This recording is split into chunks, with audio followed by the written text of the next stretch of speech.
Bonjour tout le monde et bienvenue à notre épisode de la revue de la Haute République. Aujourd'hui, on va analyser la BD Mission Bilboussa.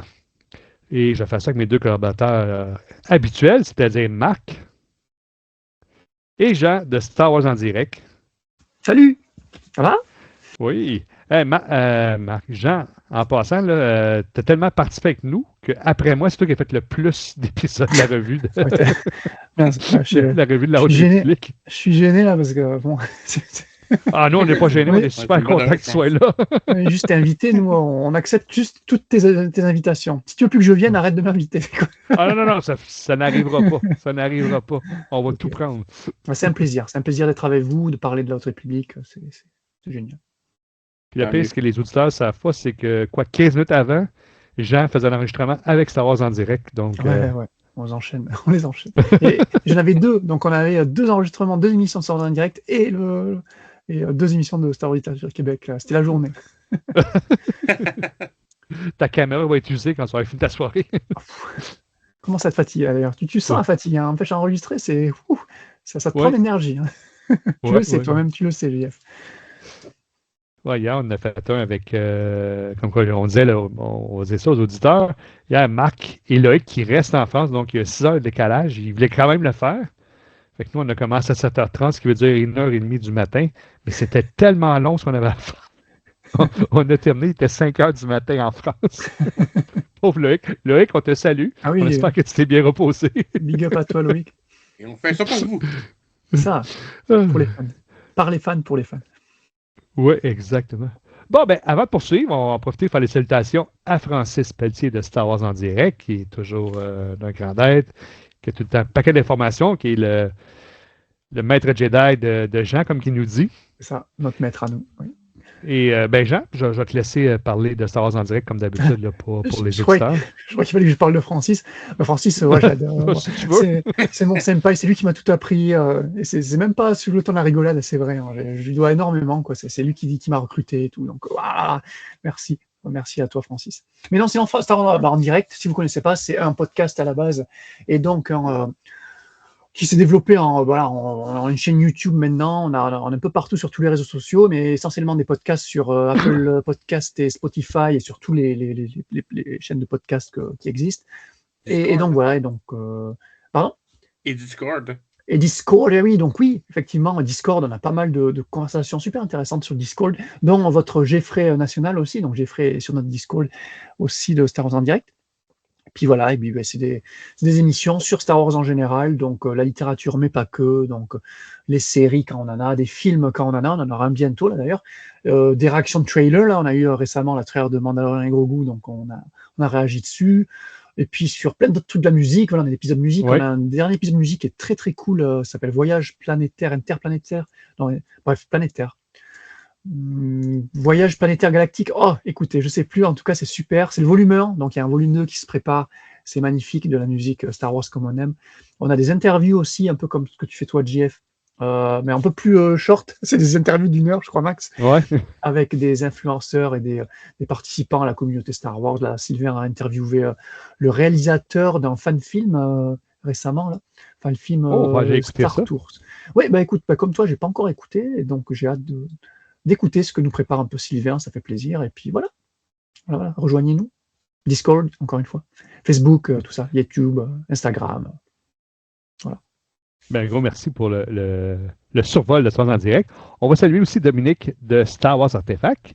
Je vous invite à aller voir sa vidéo sur la revue du cast de Clone Trooper du 212e bataillon. Ça, c'est une vidéo que vous avez retrouvée en janvier 2026. Ça dure à peu près 7-8 minutes, puis il fait vraiment le tour là, de cette pièce de collection-là. C'est toujours intéressant. Et je vais en profiter, bien sûr, pour saluer nul autre que Lucille Gallio, la directrice de collection Star Wars pour Pocket et Lizzie. On lui doit pas mal la francisation en ce moment de la littérature de Star Wars. Elle travaille très fort pour nous en faire traduire à chaque année. Salutations à Lucille. Bon, on va marquer le vif du sujet. Marc, tu es prête pour la fiche technique et le résumé de l'éditeur? Oui. Me voici. Donc, nous allons parler aujourd'hui de la série Les Aventures, le tome 2, Mission Bilboussa. Ce tome a été précédé apparemment par Collision imminente, dont un podcast a déjà été produit. Et il va y avoir un tome 3 pour la lumière et la vie. Donc, le tome au complet est à 128 pages. Les deux numéros qu'on va passer dans ce podcast ont été parus en juillet et en août 2021 aux États-Unis par IDW Publishing. Et en français, ils ont été publiés dans cet album le 22 juin 2022 par Panini Comics. L'histoire se déroule 231 ans avant la bataille de Yavin. Une particularité pour la publication française, c'est que comme c'était seulement l'arc 2 de 2 numéros, ils ont regroupé plusieurs choses hétéroclites dans le même tome. Donc, on a le numéro 6 et 7 qui ont été publiés avec le numéro 8 qui vont faire partie d'un arc d'un prochain podcast. Oui. Tout aussi, ils ont ajouté le Free Comic Book de 2021 qui va faire partie d'un autre podcast.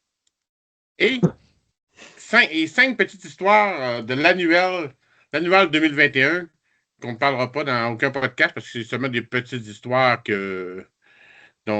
simplement pour les fans, on peut dire. Donc, on n'en parlera pas spécifiquement. Donc, 3 podcasts différents dans le même tome.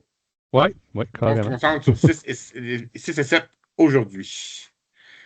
Au niveau des créateurs, le scénario a été fait par Daniel José Holder. Les dessins et les couvertures sont faits par Harvey Tolibaro. Et la coloriste est Rebecca Nalty.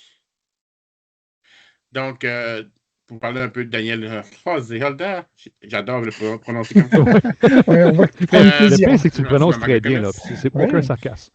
Il s'agit d'un auteur qui fait partie des 5 auteurs qui sont liés à la création de l'histoire de la Haute République. Parmi les œuvres qui a travaillé sur Star Wars, il y a le roman canon Barou d'honneur ou Last Shot, lié au film Solo. Il a fait plusieurs nouvelles et petites histoires, dont certaines qui font partie de Front of a Certain Point of View de l'épisode 4 et 5 et de War of the Bounty Hunter. Et dans la Haute République, dans la phase 1, il a fait le livre de la Bibliothèque verte, La Tour trompe la mort, que le podcast a déjà été produit. Oui. Et un roman Horizon funèbre, qui va être plus tard. Et dans la phase 2, il y a le roman Bibliothèque verte, Sauvetage sur Valo. Et bien sûr, il a travaillé sur plusieurs comics. Le dessinateur Harvey Talibaboa, il est né aux Philippines en 1981. Il a commencé sa carrière chez DC Comics en produisant des dessins sur la série Star Wars Knights of the Old Republic. Puis aussi, il a travaillé beaucoup chez Marvel sur beaucoup de séries de super-héros telles que Iron Man, Green Arrow, X-Men et compagnie. Et pour terminer, la coloriste Rebecca Nalty, elle est irlandaise. Était auparavant dans l'industrie de l'animation, mais elle est devenue coloriste en 2017. Elle a fait les 13 BD de la série Les Aventures, ainsi que certains Star Wars Aventures de Clone Wars. Et on l'a vu aussi dans des séries comme Glow, Xenar Warrior Princess 2019 et Vampirella Red Sonja. Pour terminer, au niveau du synopsis de la BD, 2 Padawans en mission secrète dans la capitale des Hutt. Les jeunes Padawans Farzala et Court interrompent leur lutte contre les dangereux maraudeurs appelés Nihil afin d'aller soutenir une délicate entreprise diplomatique. Ils doivent en effet participer à une mission secrète consistant à accompagner un ancien chevalier Jedi à bord du vaisseau pour négocier un traité de paix avec une famille du crime Hutt. Qu'est-ce qui pourrait mal tourner? à peu près tout. Ouais, vu comme ça. Pas mal. À toi, Jean-François. Un gros merci, Marc, pour la fiche technique et le résumé de l'éditeur. Donc, on va faire un petit tour de table pour notre appréciation sans spoiler. On va commencer par Jean. Jean, à toi l'honneur de commencer. Attends, je vais juste apporter une précision. Non, pas de précision. Non, je rigole. Pour la fiche technique, en fait, ce qui est rigolo, enfin, ce qui est surprenant pour ce tome-là, tu l'as dit, Marc, c'est le tome qui a été publié en VO par IDW, hein, donc la maison d'édition américaine, en France, donc Panini, pas de problème. Mais il faut savoir que c'est le dernier tome publié par IDW avant que la série ne revienne, et la série et la licence, carrément Star Wars, le pendant jeunesse, hein, parce qu'on le rappelle, les aventures, c'est plus le pendant jeunesse, All Ages, comme ils appellent ici. La licence est revenue à Dark Horse juste après ce tome-là. Okay. Donc, ce qui fait que ça a été un peu le bazar en VO. Alors, en français, il n'y a pas de problème. Panini a tout édité de toute façon. Mais en VO, nous, on a eu quelques petites accroches ici, notamment entre le tome 2 et le tome 3. Donc, voilà, c'est juste pour la précision. Sachant que, voilà, avant, donc c'était IDW qui publiait le canon avec les séries jeunesse Star Wars Adventure, dont le pendant, la Haute République, les aventures sont un petit peu, quoi, le parallèle. Oui. Tu avais Star Wars, la série principale, qui reprenait donc les histoires de la prélogie, la trilogie originale, en mode histoire individuelle pour les plus jeunes. Et là, c'était un peu plus ça, quoi. C'était un peu le parallèle avec la Haute République des aventures pour les plus jeunes. Et il faut savoir que la série Star Wars Adventure a terminé donc avec la fin du contrat IDW et Lucasfilm.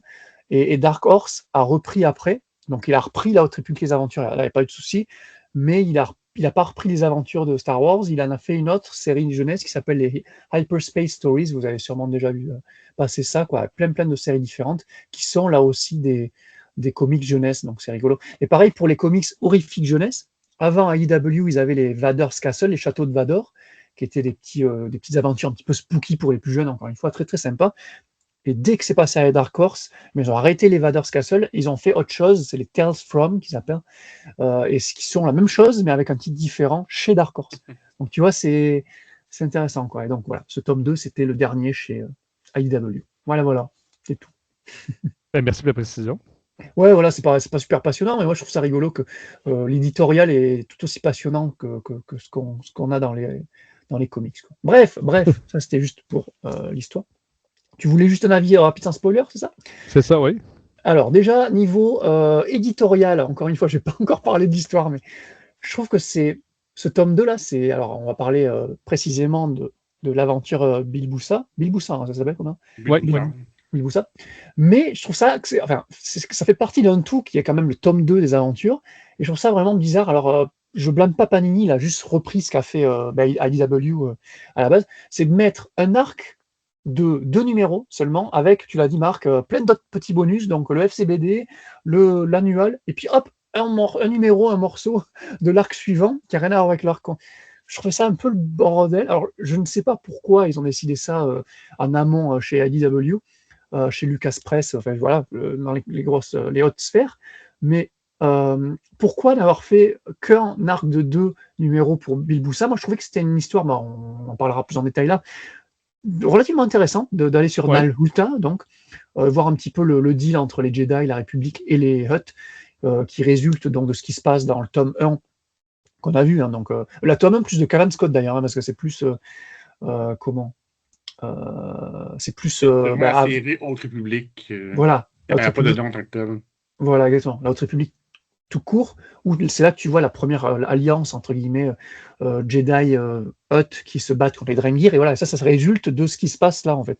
Donc c'est quand même des comics à mettre en parallèle. Oui, c'était Collision imminente. Voilà. Le nom de la BD. Voilà. Mais Collision imminente, c'était le titre, de la BD de Cavan Scott, c'est ça, je pense. C'était le tome 1 des aventures de la Haute Donc, Collision imminente, c'est la même série. Ah oui, c'est ça, oui. Ouais, c'est le tome 1. Donc, il n'y a pas de peur. Ouais. Ça, c'était le premier tome de Kevin Scott, puis après ça, c'est le cas de Drengir. C'est ça, mais j'ai l'impression que le synopsis de cet arc-là, il résulte plus du précédent tome de Cavan Scott, en fait, qui n'est pas des aventures, que des aventures, en fait, vu que ça découle, encore une fois, de ce qui se passe avec les Hutt. Ces deux séries-là sont en parallèle. Ouais, voilà. C'est ça. Donc déjà, voilà, et le fait de mettre, alors déjà d'avoir fait un arc en 2, je trouve ça trop court, ils auraient dû l'étendre un peu plus, d'avoir un tome complet, quoi, je sais pas, 3, 4, 5 numéros. Alors avoir mis les FCBD et l'annual, pourquoi pas, pour compléter le truc, mais avoir mis le début de l'arc Oui. suivant là, pour qu'après, dans le tome 3, en fait, bah, tu as le début qui est dans le tome 2. Bon, tu me diras, c'est la continuité 1, 2, 3, mais quand tu n'es pas trop habitué aux comics, tu vois, les grands publics, les jeunes lecteurs, ils vont être complètement perdus, parce que là, bah, tu vois, tu finis le tome 1 des aventures, tu commences le tome 2, ça n'a un peu rien à voir, quoi. C'est vraiment un Mais peu même bordélique. nous, il a fallu se Ouais, consulter à plusieurs reprises, savoir qu'est-ce qu'on faisait ce soir. Là. Et Ça en, arrête tout, ouais, oui, ça c'est vrai. commence où, c'est ça. et en plus, ils mettent tome 6 et 7, ils mettent le free comic, puis ils pètent le tome 8. Ouais, Même c'est ça. l'ordre des choses est C'est ça. C'est compliqué. ça. C'est compliqué. Un big up quand même, enfin bravo à Panini quand même, qui, si je me rappelle bien, lui a mis son FCBD, numéro FCBD, après les 6 et 7, alors qu'en VO sur IDW, ils avaient mis avant. Donc c'est-à-dire que là, vraiment, tu ouvres le tome 2, c'est plus du tout, on le verra quand on fera l'émission FCBD, mais c'est plus du tout les mêmes personnages. Donc tu es perdu. Alors que si quand même tu ouvres le tome de Panini, tu vois le numéro 6, qui a quand même quelques personnages du numéro 1, du tome 1, je veux dire, ça, c'est quand même plus logique, on va dire. Donc Panini a essayé de rattraper le coup, même si c'est quand même bien le bordel. Et c'est marrant parce qu'avec Francis, on critiquait la phase 3, là. On se dit que la phase 3, c'est le bordel niveau éditorial, parce qu'il y a plein de one-shots, tu verras, JF, tu vas t'éclater à vouloir. Ouais, je vous ai entendu, j'écoute vos Ouais. podcasts, mais je ne vois pas la partie spoiler, parce que je ne vais pas me faire spoiler, mais la première partie, ça, je me souviens, tu as même dit Jeff va se prendre la tête. Ouais, Il va ben essayer de voilà, faire ça. exactement. Tu vois, j'ai oublié ça, mais effectivement, tu vas te prendre la tête parce que c'est le bordel dans la phase 3. Mais j'avais oublié et je pensais que la phase 1, d'ailleurs, je dois le dire dans le podcast Savoir en direct, je pensais que c'était plus clair. Tu avais adulte, jeunesse et puis quelques mini-séries. Mais non, en fait, déjà, dès la phase 1, là, ça me rappelle que c'était Ça déjà. se croit. Ça, voilà, c'est ça, tu te prends la tête avec ce comic Les Aventures, alors que c'est censé être un public jeunesse. Bon, bref, ça, c'était le petit coup de gueule niveau édito. Pour ce qui est de l'intérieur, voilà, donc de l'histoire, des dessins. Moi, je dois bien avouer que cet arc de Bill Boussa, là, ben, j'aime bien. J'aime bien l'écriture de Holder. Oui, Holder, on le rappelle, il n'est pas en honneur de sainteté. Souvent, on le critique sur la façon dont il écrit ses histoires. Il ne fait pas l'unanimité comme Cavan Scott, Charles Soule, Claude Gray. C'est un petit peu la cinquième roue du carrosse, c'est ça, des oui. écrivains de la Haute République. En plus, ils sont 5, ça tombe bien. Non, mais là, pour cet arc-là, l'histoire, je la trouve assez légère, plutôt drôle. Holder comprend encore à cette époque-là, d'ailleurs, même pour le tome 1, c'était le cas aussi, que c'est plus la cible est plus jeunesse que Oui. le pendant plus adulte de Cavan Scott. Là, le ton fait très jeunesse, c'est très bien. Très très cool de trouver des personnages, on va pas spoiler, d'autres œuvres. Voilà. Oui. Voilà, on va s'arrêter là. D'autres romans, voilà. C'est très très cool quand tu es complétiste. En plus, c'est des romans qu'on a déjà critiqués, le JF, donc ça faisait plaisir de les voir là. En plus, à dessiner, parce qu'on les avait vus en roman. Là, ils Oui. sont dessinés, donc c'est très bien. Visuellement, c'est cool. Euh, donc ça, c'est bon. Voilà, la Haute République, de toute façon, c'est ça. C'est si tu lis tout, comme c'est votre cas à vous aussi, c'est vraiment le kiff de retrouver des crossovers entre personnages, entre œuvres, quoi.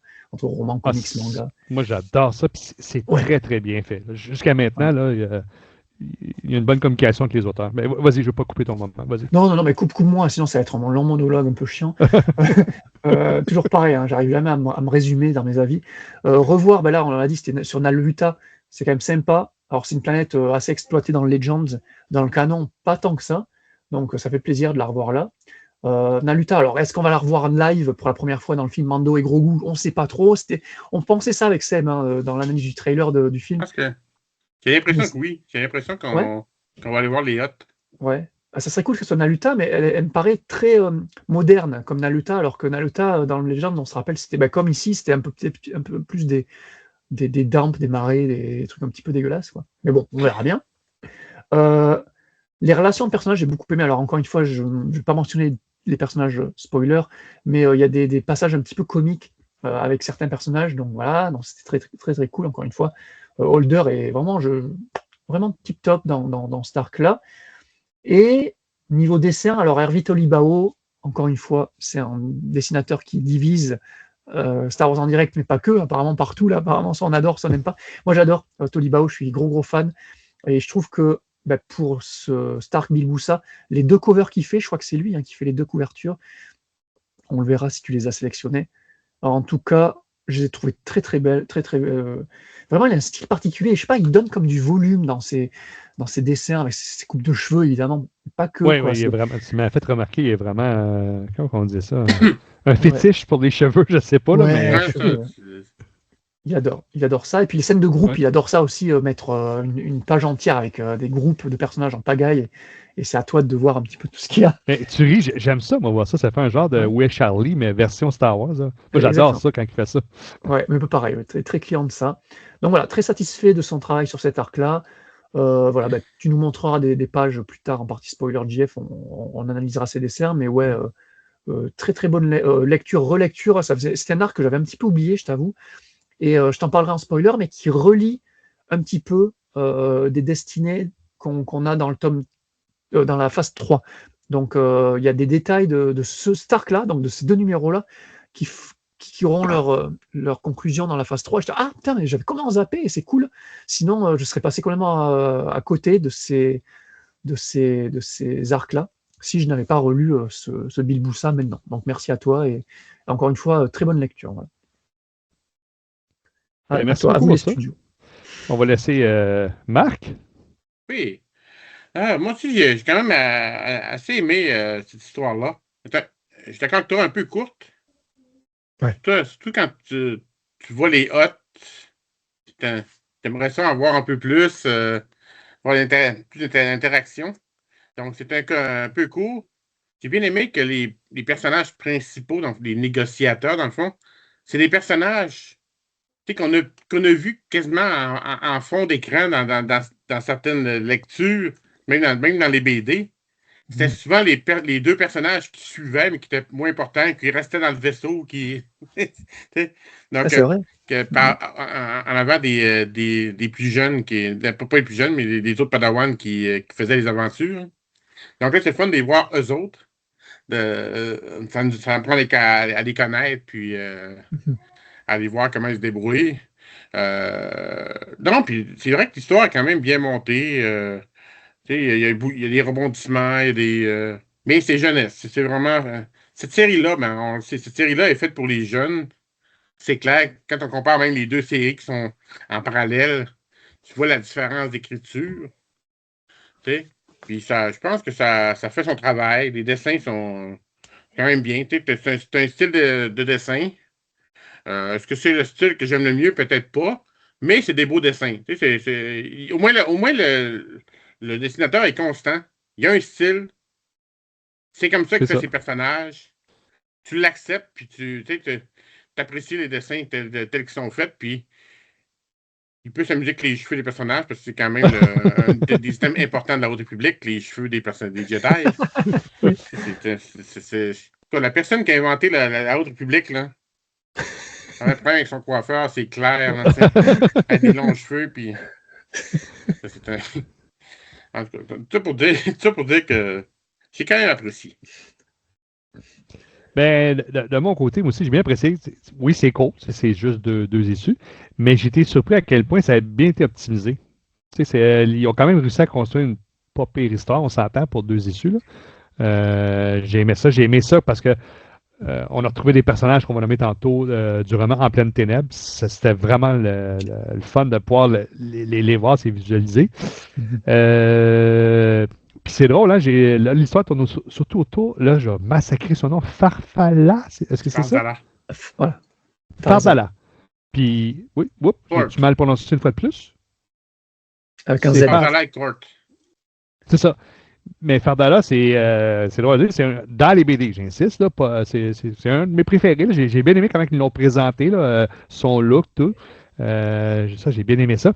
Puis, je me souviens, c'est quoi déjà le nom du dessinateur? Tali Bao. Quand on l'avait analysé dans le tome 1, on avait été un petit peu sévère avec parce qu'on avait vu le tome 1, La Haute République, puis là, il y avait un dessinateur. Jean, c'est quoi son nom, le dessinateur qui est. C'est Ario Anendito, et effectivement, c'est un style qui fait plus l'unanimité et que Ouais, qu'on préfère aussi. Ouais. Fait que là, c'était sûr que la Ouais. comparaison elle a pas son avantage. Mais le podcast qu'on a fait précédemment, le Col et Drengir, là, on était tombé sur le dessinateur Ah, Georges Gentil. Georges Gentil. Aïe, Fait que aïe, quand tu aïe, aïe. compares à Georges L'ami de Gentil, Jean. finalement, Ça. il a remonté dans mon cœur. Ah oui, oui, ben là, oui, tu peux que remonter. C'est Tellement, ça. c'est pas pire. J'appréciais beaucoup plus ses dessins. Puis, m'a dit comme Marc, c'est son style, puis je l'apprécie. Puis, comme je disais tantôt, moi aussi, j'aime ça. C'est sûr qu'il ne fait pas ça toutes les pages, mais une fois par issue, c'est le fun de voir une scène où c'est bourré de personnages, un peu où est Charlie. Là. Donc, oui, je me suis bien amusé. J'ai passé un bon moment. C'était pas l'histoire la plus profonde, mais j'ai bien aimé. Et pour rebondir sur ça, sur les dessins, il y a des huts, donc voilà, spoiler, il y a des huts dans Starkla. Je dois avouer que si on doit critiquer un petit peu ces dessins sur Starkla, ces huts sont pas très très bien faits. Marc m'a fait peut-être penser que c'est peut-être le fait qu'il n'ait pas de poils ni de cheveux, donc il va être frustré. Donc là, Il est perdu, là. il est perdu, il sait pas. Yoda, c'est un peu pareil. Alors Yoda ne fait pas partie de l'histoire, mais quand il dessine Yoda, son Yoda, c'est pas fou. Donc Yoda, Ah, c'est ça, on a trouvé la clé. S'il n'y a pas de cheveux, il est back. Voilà, c'est ça, exactement. Non, mais c'est pour ça qu'on n'invite pas Claude un peu, puis c'est pour pas l'insulter. Ouais, c'est ça. C'est ça. Ben maintenant, on va passer au résumé avec spoiler. Celui qui a un doctorat en résumé avec spoiler, j'ai nommé Dr. Jean Gouyon. Yes. La parole est à toi. Parce que, à ta minute, j'allais faire une gaffe monumentale. Vas-y. Donc, je vais avertir les gens. Maintenant, on va tomber dans la zone spoiler. Donc, si le pas être spoilé, il faut nous quitter. Et on va laisser un petit 3 secondes de délai pour Claude quand on va faire le montage afin qu'il puisse mettre un avertissement. Docteur Jean Gouyon, vous pouvez y aller. Et oui, docteur, parce que évidemment, ce sont des résumés faits sans IA. Hein, c'est fait à la main, hein, avec amour et en lisant le bouquin et en écrivant avec des vrais outils voilà, qu'un humain peut faire. Voilà. Donc, c'est pas du tout généré par IA comme résumé. Et voilà. Donc, nous retrouvons, vous l'avez dit, donc Farzala Tarbal, son maître Obratuk Gli et Kort. Voilà, donc tu disais, Marc, Farzala et Kort, qui sont les personnages restés un petit peu dans le background du premier tome, hein, qui sont là, mais en personnages secondaires. Donc là, ils seront vraiment mis en avant. Et ils sont à bord du vaisseau. Et donc là, ça rejoint ce que tu disais, JF, le vaisseau, le fameux vaisseau qui s'appelle le vaisseau, Ouais. piloté par donc, Afiolo, Léox, Jassy et Géode, qui sont les trois personnages qu'on voit dans le roman. Alors le titre français, tu l'as, c'est En pleine ténèbres. En pleine ténèbres, voilà, de Claudia Gray, dont vous avez un épisode de disponible. Voilà, très très bon roman d'ailleurs, on avait beaucoup aimé. Oui, j'avais bien aimé. Dont ces personnages, hein, c'est super. Dont Géode évidemment, donc Géode le caillou qui ne bouge pas mais qui fait quand même des trucs. Bref. Et donc là, ils sont en direction de Naluta, on l'a dit, la fameuse planète d'origine des fameux Hutt. Et plus précisément de Bilboussa. Donc Bilboussa, c'est une ville qui est apparue dans la série The Clone Wars, tiens d'ailleurs, je ne savais pas. Ah, ok. Mais ça existait déjà. Bilboussa, une ville de Naluta, et pour une mission diplomatique un petit peu secrète. Voilà. L'objectif, c'est de négocier une alliance entre la République et les Hutt pour combattre ensemble les Drengir. Et comme maître Obratuk, il est en mode hibernation, voilà, parce que lui, il est de la race des Parwan. Vous allez le voir, son design est intéressant. Ouais. Les Parwan, c'est comme des champignons humanoïdes avec des tentacules. C'est très spécial. 3 yeux, ouais. Et ils peuvent comme hiberner et se mettre à dormir très longtemps. Donc ça tombe mal parce que là, c'est ce qu'il fait juste avant les négociations. Donc ça va être son padawan Farzala qui va prendre les devants et s'occuper des négociations avec les Hutt. Léox va l'accompagner. Ils vont rencontrer Shrabada the Hutt, qui se trouve être la sœur de Miarga, la Hutt qui, Miarga, vous vous rappelez, c'est celle qui se battait aux côtés de Avar et les Jedi dans le comics de Cavan Scott, qu'on mentionnait plus haut. Voilà, donc c'est la sœur de cette Hutt-là.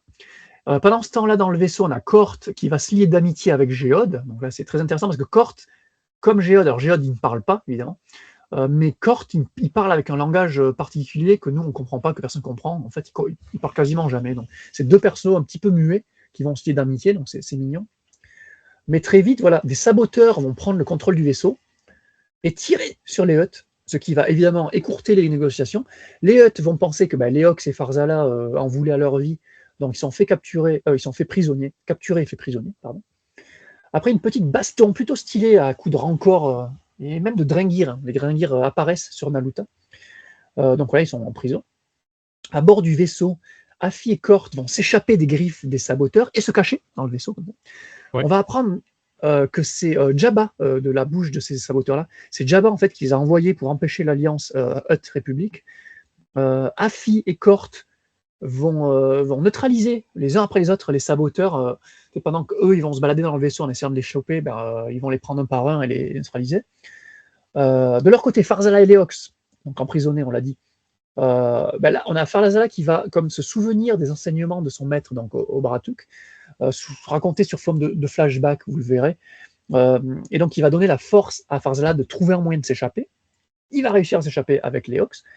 Sur le vaisseau, de retour sur le vaisseau, Afi va se retrouver en mauvaise posture parce que elle va être braquée par les saboteurs, là. Mais elle va être sauvée in extremis par Maître Baratuk qui s'est enfin réveillé de son hibernation. Voilà. Et au final, voilà, Farzala et Leox vont réussir à revenir devant Scarabada et je vais mal le prononcer, Scarabda, pardon, et à s'expliquer, pardon. Aidé par Maître Baratuk aussi, qui va communiquer via un hologramme, tout ça, pour s'expliquer, pour vite expliquer à Scarabada que non, c'est bien Jabba qui est derrière tout ce bazar. Tout est bien qui finit bien, l'arc se finit sur donc Farzala, qui est de nouveau prêt à entamer les négociations avec les Hutt, et qui se dit, comment tu dis, qui se propose d'aider les Hutt avec leur infestation de Drengir qui a l'air d'avoir commencé sur Naluta. Voilà un petit peu pour le résumé de cet arc-là. Un grand merci pour ce bon résumé-là. Avant de poursuivre, c'est donc plus court. Marc, j'ai entendu de te poser la question quand on va voir les dessins, là, Marc, parce qu'évidemment, toi, tu n'as pas lu le roman en pleine ténèbres, mais j'ai hâte de voir comment tu as réagi, là, mais on en parlera tantôt là, quand tu as vu les personnages en BD. Là, on arrive à notre nouvelle partie qu'on appelait ça la partie clin d'œil. C'est sûr que je ne suis pas aussi doué que Jeffrey, parce que Jeffrey connaît beaucoup plus le canon que moi. Bien sûr, j'en connais très bien le canon. Puis Marc aussi. Fait que si les gars, vous avez des choses à rajouter pour les clins d'œil, gênez-vous pas. Moi, les seuls clins d'œil que j'ai notés, c'était évidemment les personnages du roman Pleine Ténèbres, c'est-à-dire on peut avoir Leox, on peut avoir Afi Holo, et bien sûr Jihad, la roche, que vous allez voir tantôt ce qu'on veut dire là, quand on va vous montrer les dessins. Je ne sais pas, Claude n'est même pas là. Marc ou Jean, si vous avez vu d'autres clins d'œil dans la BD là, qui avaient des liens d'autres histoires de Star Wars. Juste dire une chose, après ça, tu iras. Ouais, parce que sinon, Jean va dire. D'entendre parler de Jabba. Oui, Jabba, c'est vrai, Jabba est là. Jabba est là. On pensait toujours qu'il y avait seulement Yoda qui tenait des trilogies, mais non, il y a Jabba aussi. Mais dans le canon, officiellement, ça vit combien de temps? Bonne question. C'est plusieurs centaines d'années, si je dis pas de bêtises. Je pense que c'est Tom qui pourrait répondre à ça. Ah oui. Ça a vu sa graisse. Oui, c'est plusieurs centaines d'années, facile.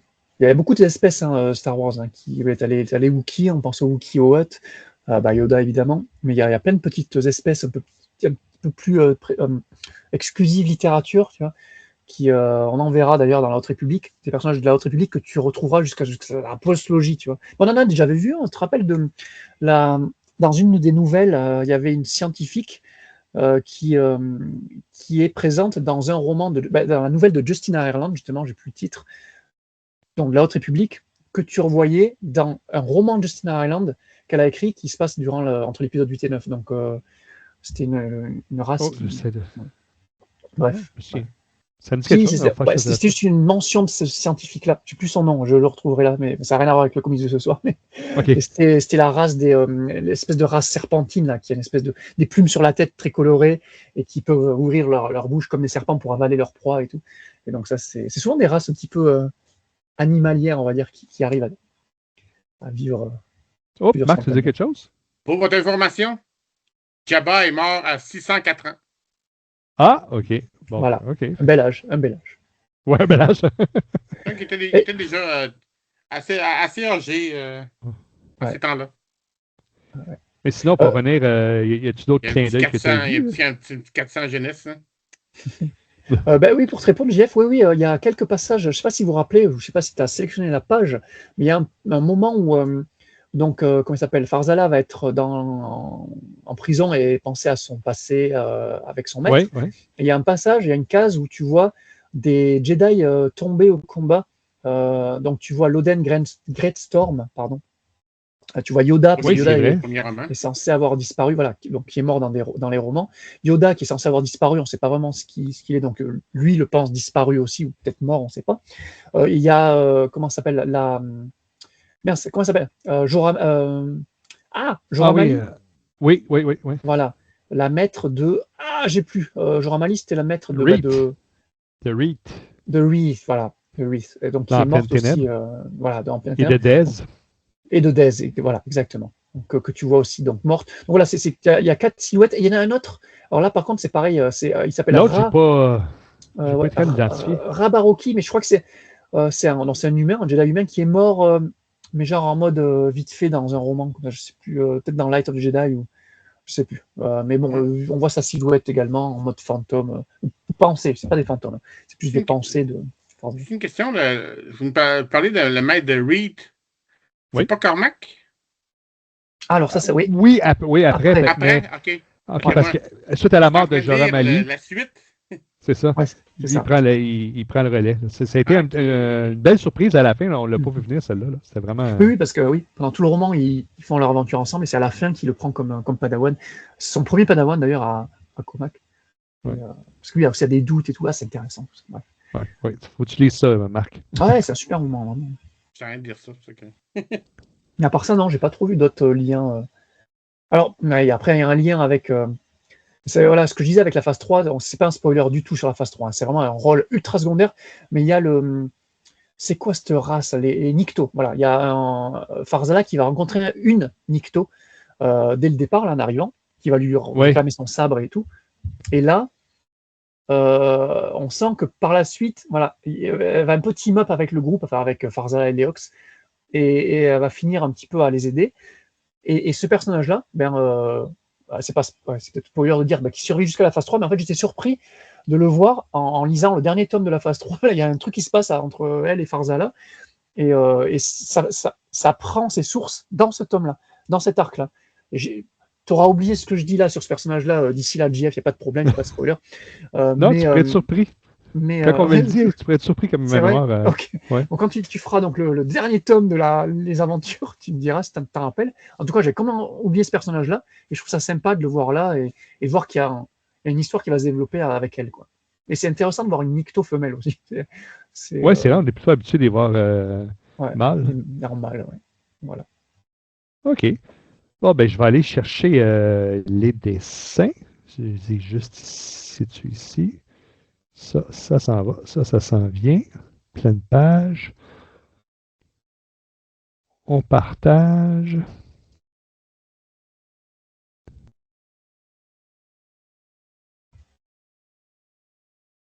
Un petit peu, c'est supposé être celle-là, oui.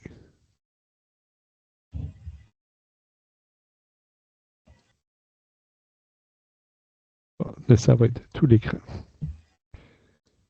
Donc, vous voyez bien le dessin? Oui, super. Oui. Super. Ça. Moi, je vous rappelle, parce qu'hier, c'était drôle avec Loïc, il ne savait pas, j'y parlais, puis il me faisait des signes. Moi, là, je ne vois pas là, dans mon écran, je vois juste le dessin. Fait que si je vous pose une question, faites-moi pas des signes, répondez-moi. Ben, Marc, on va te laisser commencer à dire ton appréciation de la page couverture du tome 2, Les aventures de la Haute République. C'est une variante en passant, parce que c'était la même qu'un autre BD qu'on va analyser, là, qui était l'attaque de la foire de la République. Fait que c'est pour ça que j'ai pris cette variante-là. Exact.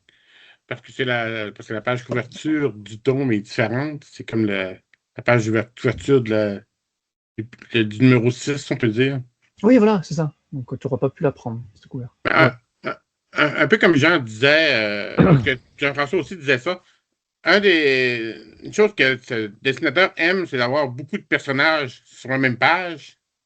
Ça, il fait bien. Tu sais, donc, oui. D'avoir Léo et Charlie, là, comme on disait. Donc, de voir tous les personnages, ça nous donne une idée déjà. Surtout sur une courte histoire. Donc, on sait que ça va parler de tout ce monde-là. On se demande qu'est-ce que Yoda fait là, mais bon. Oui, d'ailleurs. Il fait partie du truc. Donc, il est là sur le tome. Yoda, on le cherche encore. Hein. C'est pas du contraire. Il est encore parti. Il n'est jamais revenu encore. Donc, non, c'est un super beau dessin. Bon, toutes les fois que je vois Kurt, pour les fans de la série Legacy, ça me fait penser à Dark Crate. Mais bon, C'est vrai, hein? ça me fait penser La, au la- cast de Dark Crate. la En ressemblance jeune. est vraiment là. Comme si les points de Dark Crate n'avaient pas évolué encore. N'avaient pas grandi, t'es jeune. Ouais. C'est Ah, l'image que ça m'a donné. Et justement, vu que tu es sur ça, sur Kort et ça, son casque, est-ce que ça vous a pas fait penser, alors là c'est des souvenirs qui sont trop loin, dans Dark Bane, Bane, il n'y a pas un passage où il y a une espèce d'insecte qui qui est récupéré pour faire des armures et des casques. Oui, là, le nom m'échappe, là, mais oui. Ouais. Des obélix, des orbalix. Ah ouais, un truc comme ça. Ouais, tu l'as là, Ouais. GF, je crois. Obélix. Et Ouais. quand Kort est apparu au début de sa publication, beaucoup de fans auraient espéré que c'était une recanonisation de ça. OK. Mais non, en fait, c'est pas du tout le cas, mais enfin, ou peut-être, on sait pas, mais bon, non, mais bref, on va couper court au truc, mais c'est pas du tout ça, mais ça aurait pu être un casque un petit peu comme ça, mystérieux, insectoïde. Et bien sûr, les cheveux sont excellents. Ouais. Magnifique. Tout en broussailles. Avec la petite bête en haut à droite, qui est drôle. Ici. Genre de chauve-souris. Non, c'est super beau comme ça. Au moins, c'est vivant. Ouais. Ça donne le goût de le lire. Ça dit, OK, il va y avoir de l'aventure. Des fois, il y a beaucoup de couvertures qui veulent rien dire, que c'est un dessin. Ça, au moins, tu te dis, il va y avoir une histoire. Il va y avoir une histoire intéressante à l'intérieur. Ça m'intéresse à le lire. Rappelle-moi, Jeff, cette couverture, c'est pas la couverture ni numéro 6 ni numéro 7, non? Non, c'est une variante. Parce que, comme on disait, moi et Marc, on va la voir plus tard, l'image officielle du tome 1 en français, c'est la même que le. Comment tu appelles ça? Le FCBD, c'est ça? Ah oui, du tome 2, d'accord. Oui, d'accord, ok. C'est pour ça que je ne peux pas prendre deux fois le même. Fait que j'ai pris une variante pour qu'on puisse l'analyser là. Dans le fond, c'est vraiment la première page de l'intérieur du tome. OK. Avant le début de numéro 6. Ah, ok. Parfois, ils ont ça aussi. C'est pas vraiment des couvertures, mais c'est vraiment des pages comme ça d'illustration que les artistes font pour justement remplir la BD comme ça. Juste avant le. Ouais. Ça a vraiment été la couverture s'il avait fait un tome de 2 épisodes. Et comme ils font une couverture de ça et d'autres choses, en fait, une autre couverture. Il y a comme 3 séries de couvertures. Ouais, c'est vrai, vu comme ça. Là. Qui vient avec la complexité de ce tome-là. Ouais, je sais pas si tu as prévu de passer les régulières des numéros 6 et 7, mais effectivement, c'est peut-être moins parlant ou peut-être moins marquant que là. Là, tu as tous les persos. Même si c'est un peu mensonger, hein, parce que Zin, Lula et Yoda, ils sont pas là. Non, c'est ça. Non, effectivement. Ouais. Mais c'est une variante, donc juste pour le fun. Les variantes, c'est ça, c'est le fun. Hein. Les artistes, ils ont un petit peu plus de liberté, ils peuvent faire un peu ce qu'ils veulent. Mais non, elle est magnifique. C'est vraiment Tolibao à son meilleur, quoi. C'est pour. Ouais. Je sais pas, vous avez remarqué, j'aime bien les sables laser. On voit les crépitements, excusez-moi, sur l'épée là. Ouais. Super. Oh, magnifique. Même son Yoda est pas trop moche parce que parfois il rate, mais là sur puis il n'y a pas de cheveux, puis il a réussi à bien le faire. C'est ça. Et les Braddock, c'est comment les chauves-souris? Ah, j'ai plus la race. Mais je me demande, c'est pas la même race qui est de Ram, Jomaran. Non, j'ai fait exprès là, quand on va analyser le FCBD, j'ai pris une image où on le voit bien. Oui, j'ai fait exprès pour ça. C'est pas, non, c'est plus petit que ça. D'accord. Mais non, super. C'est une image que tu aimerais bien. Francis, il aime bien dire ça. Quand il aime bien les couvertures, là, il pourrait l'encadrer, le mettre sur un mur, ça serait parfait. Quoi. Alors, peut-être pas, Francis, sur cette couverture-là, parce que Tolibao, on connaît son amour. Mais c'était fan du truc. Non, super. Moi, ça me donne envie d'acheter le comic, c'est sûr. Ouais, moi aussi. On va aller à la suivante, et là, ça va être au tour de Jean de commencer. Ah, ben voilà, donc, ça, c'était donc. Ouais, c'est ça. Ça, c'était si tu achetais l'issue 6 seul, c'était ça. Mais vas-y, Jean, c'est à ton tour de commencer. Mais écoute, couverture régulière, donc numéro 6, tu l'as dit, par Tolibao, encore une fois. Je trouve magnifique. Et ça, voilà, ça en tome, en couverture de tome pour le tome 2, ça aurait été, pour moi, très bien, parce que c'est sobre, mais c'est efficace. Tu as les 2 héros principaux de l'arc Bilbosa, quoi, Bilboussa. Barbossa. Bill Et, Bossa. C'est autre chose. c'est ça. Non, Non, ça, c'est parfait, quoi. Je trouve Cort une pose et un regard vraiment excellent. La pose Oui. de Farzala de dos excellente. Les sables laser parfaits avec, tu l'as dit, le petit crépitement. Et puis peut-être un fond peut-être un petit peu trop vide, mais bon, ça me gêne pas parce que tu es focus sur ces deux personnages et Oui. justement, c'est ça. pas trop chargé avec un fond qui aurait pu être peut-être trop chargé. Je sais pas. Non, mais magnifique, très très belle. J'aime la prise de Farzala, de son sable laser, tu sais. Ah Ouais, oui, c'est Carrément stylé, hein? croche, Ouais. il tient par le bas, carrément. Oui. comme si tu sais, il est prêt à le faire tourner, si on peut dire, dans sa main. Là. Ouais, complètement. Ouais, c'est vrai. Il tient pas franchement par une poignée normale. Là. Ouais. Donc, et les J'aime cheveux sont bien super beaux. Ah oui, vraiment. Excuse-moi, Marc, je pensais que c'était fini. Oui, vas-y, continue. J'en rajouterai Non, c'est vrai, après. c'est un super dessin avec la. Ça, le fond, tu sais, il veut vraiment montrer les personnages, le duo, et le grand, le petit, tu sais, ils savent chacun de leur côté. Le fond n'a pas d'importance, dans le fond, dans l'image. Donc, avec la lumière, ça leur permet de faire des reflets. Donc, c'est très bien fait. Ouais, puis, il y a beaucoup de détails. Là. Je ne sais pas si les gens voient bien le curseur. Regardez toutes les manches qui sont toutes plissées. Ouais. Qu'on voit qui sont toutes retroussées. Ah ouais. Pareil pour son capuchon, ses épaules. Même chose pour Cort. Puis regardez tous les détails du bandage. Je ne sais pas si ça représente des gants pour lui, là. Mais encore là, il y a beaucoup, beaucoup de détails. Là. J'aime vraiment. Puis c'est probablement, en tout cas pour moi, je ne sais pas pour vous, la première fois que je vois une image de Cort où est-ce que là, on voit vraiment. Moi, avant cette vidéo-là, je ne savais pas que c'était un masque. Je pensais que c'était sa race. Mais là, on voit le bleu de sa peau et le gris mauve, je ne sais pas comment dire ça, de son masque. Mais non, j'ai vraiment chapeau. Mais, t'as peu. Oui. Mais trouvez-vous que Farzala en arrière, quand tu vois son bras, ses épaules, ça fait très japonais, ça fait très les Naruto, toutes les Oui, séries animées, là, que les oui, oui, oui. personnages sont vraiment tous détaillés de cette façon-là, souvent les uniformes, là. Tu sais, je cherche le nom de la série, tu sais, la plus grande série japonaise, celle qui. Dragon Ball, Je quoi. One Piece, ouais, One Piece. Tu sais, ça fait vraiment costume de bataille, là, tu prends. C'est pas Naruto, c'est en tout cas, c'est un autre nom de ce type-là. Là. En tout cas, ça fait costume de ce type-là. Là. Ça me fait penser à ça. Oui, définitivement. Très Puis même la japonais. coupe de cheveux a fait samouraï, je trouve. Ouais. Mais c'est vrai que et tu fais bien de le mentionner parce que c'est Tolibao donc qui fait les dessins, mais généralement les cover artistes ils font dessin, couleur, ancrage, tout le bazar, c'est eux qui font tout. Et c'est pour ça que ça prend du temps et que généralement tu as un cover artiste et un artiste d'intérieur. Là, Tolibao fait les couvertures et les intérieurs, donc c'est double de travail, mais c'est son frère qui fait les couleurs. C'est Kevin Tolibao. Et ils Oui, sont c'est tout le temps vrai, tu crédités, l'avais les dit deux. quand on a fait le tome 1, c'est vrai. Ouais, parce que Tolibao, Harvey, il fera beaucoup, alors peut-être pas toutes, mais quasiment toutes. Ah, ben non, mais justement, on a critiqué le dernier tome de la phase 3. Sur la fin, il a pas fait les covers. Mais à chaque fois qu'il est sur les covers, il a son frère aux couleurs. Voilà, Kevin. Tandis que à l'intérieur, c'est pour eux qu'ils ont leur coloriste Voilà. autre. Exactement.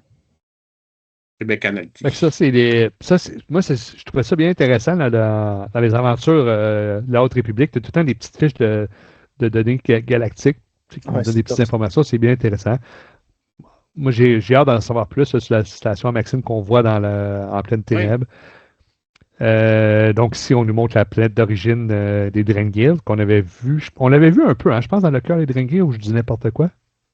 Ben, on l'avait vu dans le roman avec comment il s'appelle Daz et Into the Dark. Ah oui, c'est vrai. En pleine ténèbres, oui, c'est vrai. Il s'y rendait, quoi. Oui. Par accident. Ici, la fameuse union impossible entre les Jedi et les Hoth. Ouais. Oui.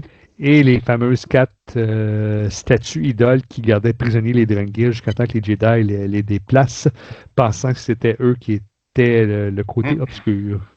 C'est ça. Là, par contre, on voit que Tolibao, sur des personnages un peu plus moins détaillés, hein, là, tu as vu, il bâcle, alors bâcle, je sais pas si c'est je pourrais pas faire le quart de ce qu'il fait là, hein, mais c'est Moi un non peu bien plus. détaillé. Mais t'as vu les visages de loin, là, les deux jumeaux, là, c'est Ouf, ouais. un petit peu, ouais, je sais pas. C'est pas du même niveau que quand ils sont plus. C'est son style quand il a des personnages comme ça éloignés. Ouais, un style moins précis, peut-être moins détaillé, je sais pas. Et on parlait des cheveux, les hot. Il a quand même trouvé le moyen de mettre des cheveux à une Ah hot. Je oui, sais pas si c'est Ah ses oui, cheveux ah oui. ou si c'est une. Comment on dit ça? Une perruque, mais c'est pas ça le vrai terme pour le style. Là. ah, c'est ouf. Eh ben, c'est la fameuse sœur de, voilà, c'est Myarga, elle. Donc Ouais, la ouais, fameuse. ouais. Mais ouais, t'as raison. Bon, Myarga, après, elle apparaît dans le comics de Cavan Scott, donc c'est pas Tolibao. Mais ouais, là, il a repris. Ça fait plaisir. Hein. Il coupe un petit peu à la Ouais. japonaise, là. Ou à empereur chinois, ou je sais pas. Et moi aussi, j'aime bien la station à gauche, hein, en haut à gauche. Hein. Ah oui. J'ai hâte de voir. Maxime. Ouais. J'aime le concept. Mais ça, Marc, tu vas la revoir. Je ne l'ai pas encore vue, je vais la lire éventuellement. Mais dans la BD de Clorène, Jean m'a dit qu'on la voyait. Mm-hmm. Il y avait un lien. Ouais. Ouais, c'est un concept que Charles Soule a créé pour Rise of Kylo Ren, ça. La mini-série qui est sortie pour l'accompagner le film, l'épisode 9. Et déjà, là, il plantait les graines avant la Haute République, et puis il a repris ça dans la Haute République plus tard, et là, ça fait partie du lore de la Haute République, quoi, qui a cette station-là. Oui, exactement. Ah là là, trop bien. Marc, vas-y, c'est à ton tour de commencer. Moi, j'ai hâte d'en parler. J'avoue, Oui. là, mais je laisse la parole aux invités avant. Vas-y, Marc. Moi, s'il y a une chose que j'ai eu de la misère à comprendre dans cette série-là, dans cette BD-là, c'est la roche. Ah oui, mais, J'ai évidemment, pas tout évidemment. compris de la roche. C'est ça la question que je vais te poser. Là. J'avais hâte de voir ta réaction. J'ai pas tout compris, là, tu sais, qui est là, qui disparaît, qui revient. Faut que me l'expliquiez, là. Mais je Vraiment trouverai que une vous en savez parenthèse plus parce que là-dessus parce c'est un personnage de votre roman, d'un roman, j'imagine. Là. Ouais. Mais je te redonne la parole tout de suite après, Marc. Je vais ouvrir une parenthèse là-dessus. Là. Ok. Mais je pense que Jean, tu vas être d'accord avec moi. Mais ce qui est le fun, c'est que dans le roman, c'est exactement la même ambiance. La roche Oui, est là, puis le gens, hey, il rangeait la cafétéria, je ne l'ai pas vu se déplacer. c'est ça. Puis là, je me demandais si puis ils ont été capables de reproduire ce même phénomène-là dans la BD. Elle se déplace, mais tu ne l'as pas vu. Donc, c'était vraiment spécial. Mais vas-y, Marc, c'est ton moment, Ouais. continue. La seule chose que je trouve bizarre, c'est que les deux personnages en avant, Oui. autant le gars que la fille, on dirait vraiment pas qu'ils sont dessinés par le même dessinateur. Ah oui, Tu je sais, vois t'as ce le que tu veux gars dire. qui a beaucoup de détails, le poil, tu sais, le visage plein de. Puis, tandis que la fille, le visage, aucun trait, tu sais, aucun détail, on dirait vraiment que c'est deux dessinateurs différents qui ont fait deux personnages. Ouais. Il y a une différence d'âge entre les deux. Hein. Je ne sais pas si ça se voit ou si c'est Oui. le dessinateur qui a voulu, mais le mec est beaucoup plus jeune, il est plus 30-40 ans, tu vois. Tandis que la fille, elle a quoi? Elle n'a même pas 20 ans, quoi. OK. C'est vrai, tu as raison. Je pense qu'elle a le maximum 17-18 ans. Tu as raison. Ouais, facile. Ouais. C'est peut-être ça. Elle n'a Tellement- pas encore de rides parce qu'elle est encore très jeune. Et lui, il a du vécu. J'avoue que j'aime pas vraiment la face du gars, mais de réussir à faire du poil de même, là, Oui. c'est Mais ça, quand même très bien. C'est quand même très bien fait. c'est bien fait. Ouais. Ça fait du C'est poil. évident quand même. Là. Il arrive même à foutre du poil sur du torse, quoi. C'est fou. Ah oui. Finalement, dans Star Wars, c'est assez original. Poilu. Il aime bien les poils. Avec les petits personnages en arrière. Tu sais, Ah non, tu te sens le vaisseau, tu sais. Donc, tu as les personnages en arrière-plan. Non, non, c'est bien Mhm. comme dessin. Mais j'adore la roche. Ouais. Ah, la roche. Petite transition sur la roche. Alors, je ne sais pas si tu me permets, JF, à moins que tu aies autre chose. Oui, c'est à ton tour. Vas-y. Géode. Alors, Géode, c'est une invention de Claudia Gray. Alors, déjà, ce trio-là, c'est le trio de personnages quasi principaux. Enfin, il accompagne les héros, les Jedi, on va dire, dans Into the Dark, en pleine ténèbres, de Claudia Gray. Donc, le tout premier roman jeune adulte de la Haute République. Et justement, Géode, donc ça, c'est une idée d'elle, de Claudia Gray, donc, et de son mari. Elle recherchait un personnage de navigateur comme ça, mais un petit peu à la Chewbacca, mais pas sans être Chewbacca, tu vois. Et c'est son mari qui, voilà, en discutant comme ça, quand elle a préparé le roman, qui a eu l'idée de voilà, une espèce de roche comme ça. Et c'est super intéressant parce que c'est allé jusqu'à... Alors moi, je suis géologue de formation à la base, enfin, j'ai fait des études de géologie, et il y a eu des articles à l'époque de la sortie du bouquin dans des revues de géologie qui parlaient de ce fameux géode, voilà, d'un personnage de roche, d'un caillou, quoi, vraiment, dans des revues de géologie, c'était très drôle. Et le gimmick de... En fait, il parle pas, il bouge pas, et c'est vraiment un gimmick absurde à la Monty Python, hein, complètement. C'est vraiment... c'est un peu hors univers, quand même, quand il pense, mais Claudia Gray, dans son roman, elle l'utilise très bien, et là, je trouve que Holder aussi, et ça marche. C'est complètement absurde, ça fait aucun sens, parce qu'il est censé ne jamais bouger, et que personne ne voit jamais. Il n'est jamais à la même place. Voilà. Donc c'est de l'absurde complètement. Pour moi, ça me fait beaucoup penser à Monty Python ou aux As, tu vois, dans ce genre d'humour absurde. Mais c'était le but recherché, et je trouve que c'est réussi, quoi. Donc c'est un fan favorite. Hein, c'est pas trop abusif non plus. On le voit un peu. Puis il n'est pas trop présent justement pour OK, là, ça devient agaçant. C'est bien dosé, là, autant dans le roman que dans la BD. Non, c'est pas du tout gossant. Non, c'est vraiment très bien dosé. Mais ouais. C'est un Vintien pour c'est une race inédite créée par Claudia Gray, mais c'est une race vraiment, les Vintiens, voilà, c'est des roches comme ça. Et donc, Léox qu'on voit là, lui, il a été inspiré par l'acteur Matthew McConaughey. Oui. Voilà, donc ça c'est... Et quand tu écoutes les audiobooks des romans où il apparaît, la voix, c'est vraiment ça, quoi. Tu as même un moment où il fait all right, dans un des romans, donc qui est la catchphrase de cet acteur-là, quoi. Et qui ne ressemble pas des masses, là, par Tolibao. Quand tu vois les designs, tu sais, ils avaient fait des artworks très publics accompagnant les bouquins. Quand Léox a été dévoilé pour la première fois dans ces artworks-là, il ressemble beaucoup plus à Matthew McConaughey. Je ne sais pas comment on prononce. McConaughey. Moi, je vais juste te dire, JF, pour finir, très, très, très bonne surprise de voir ces personnages que tu adores quand tu as lu Into the Dark. Les trois sont géniaux. Et là, les revoir vraiment, encore une fois, de visu, dessinés, c'est juste génial. Très bonne surprise. Oui, mais c'est ça la magie de la Haute République, c'est qu'il y a une bonne chimie. Moi, j'étais vraiment content de les voir. Sincèrement, Léa, je l'imaginais exactement comme ça, à 95%. Là, je vais dire une expression québécoise, je ne sais pas ça équivaut à quoi en France ou en Colombie-Britannique, mais j'imaginais vraiment, là, Marc va partir à rire, le style comme ça de Gino Camaro. Là. La chemise verte, le chest poilu, les colliers, même les manches retroussées, j'imaginais vraiment comme ça. Par contre, son visage, je pensais qu'il aurait l'air plus vieux que ça, plus abîmé par la vie, parce que je pense que dans sa vie, il me semble, dans Pleine Ténèbres, il fait mention qu'il y a déjà une période de sa vie qui a abusé peut-être un peu des épices. Oui, c'est vrai. Substituer la drogue.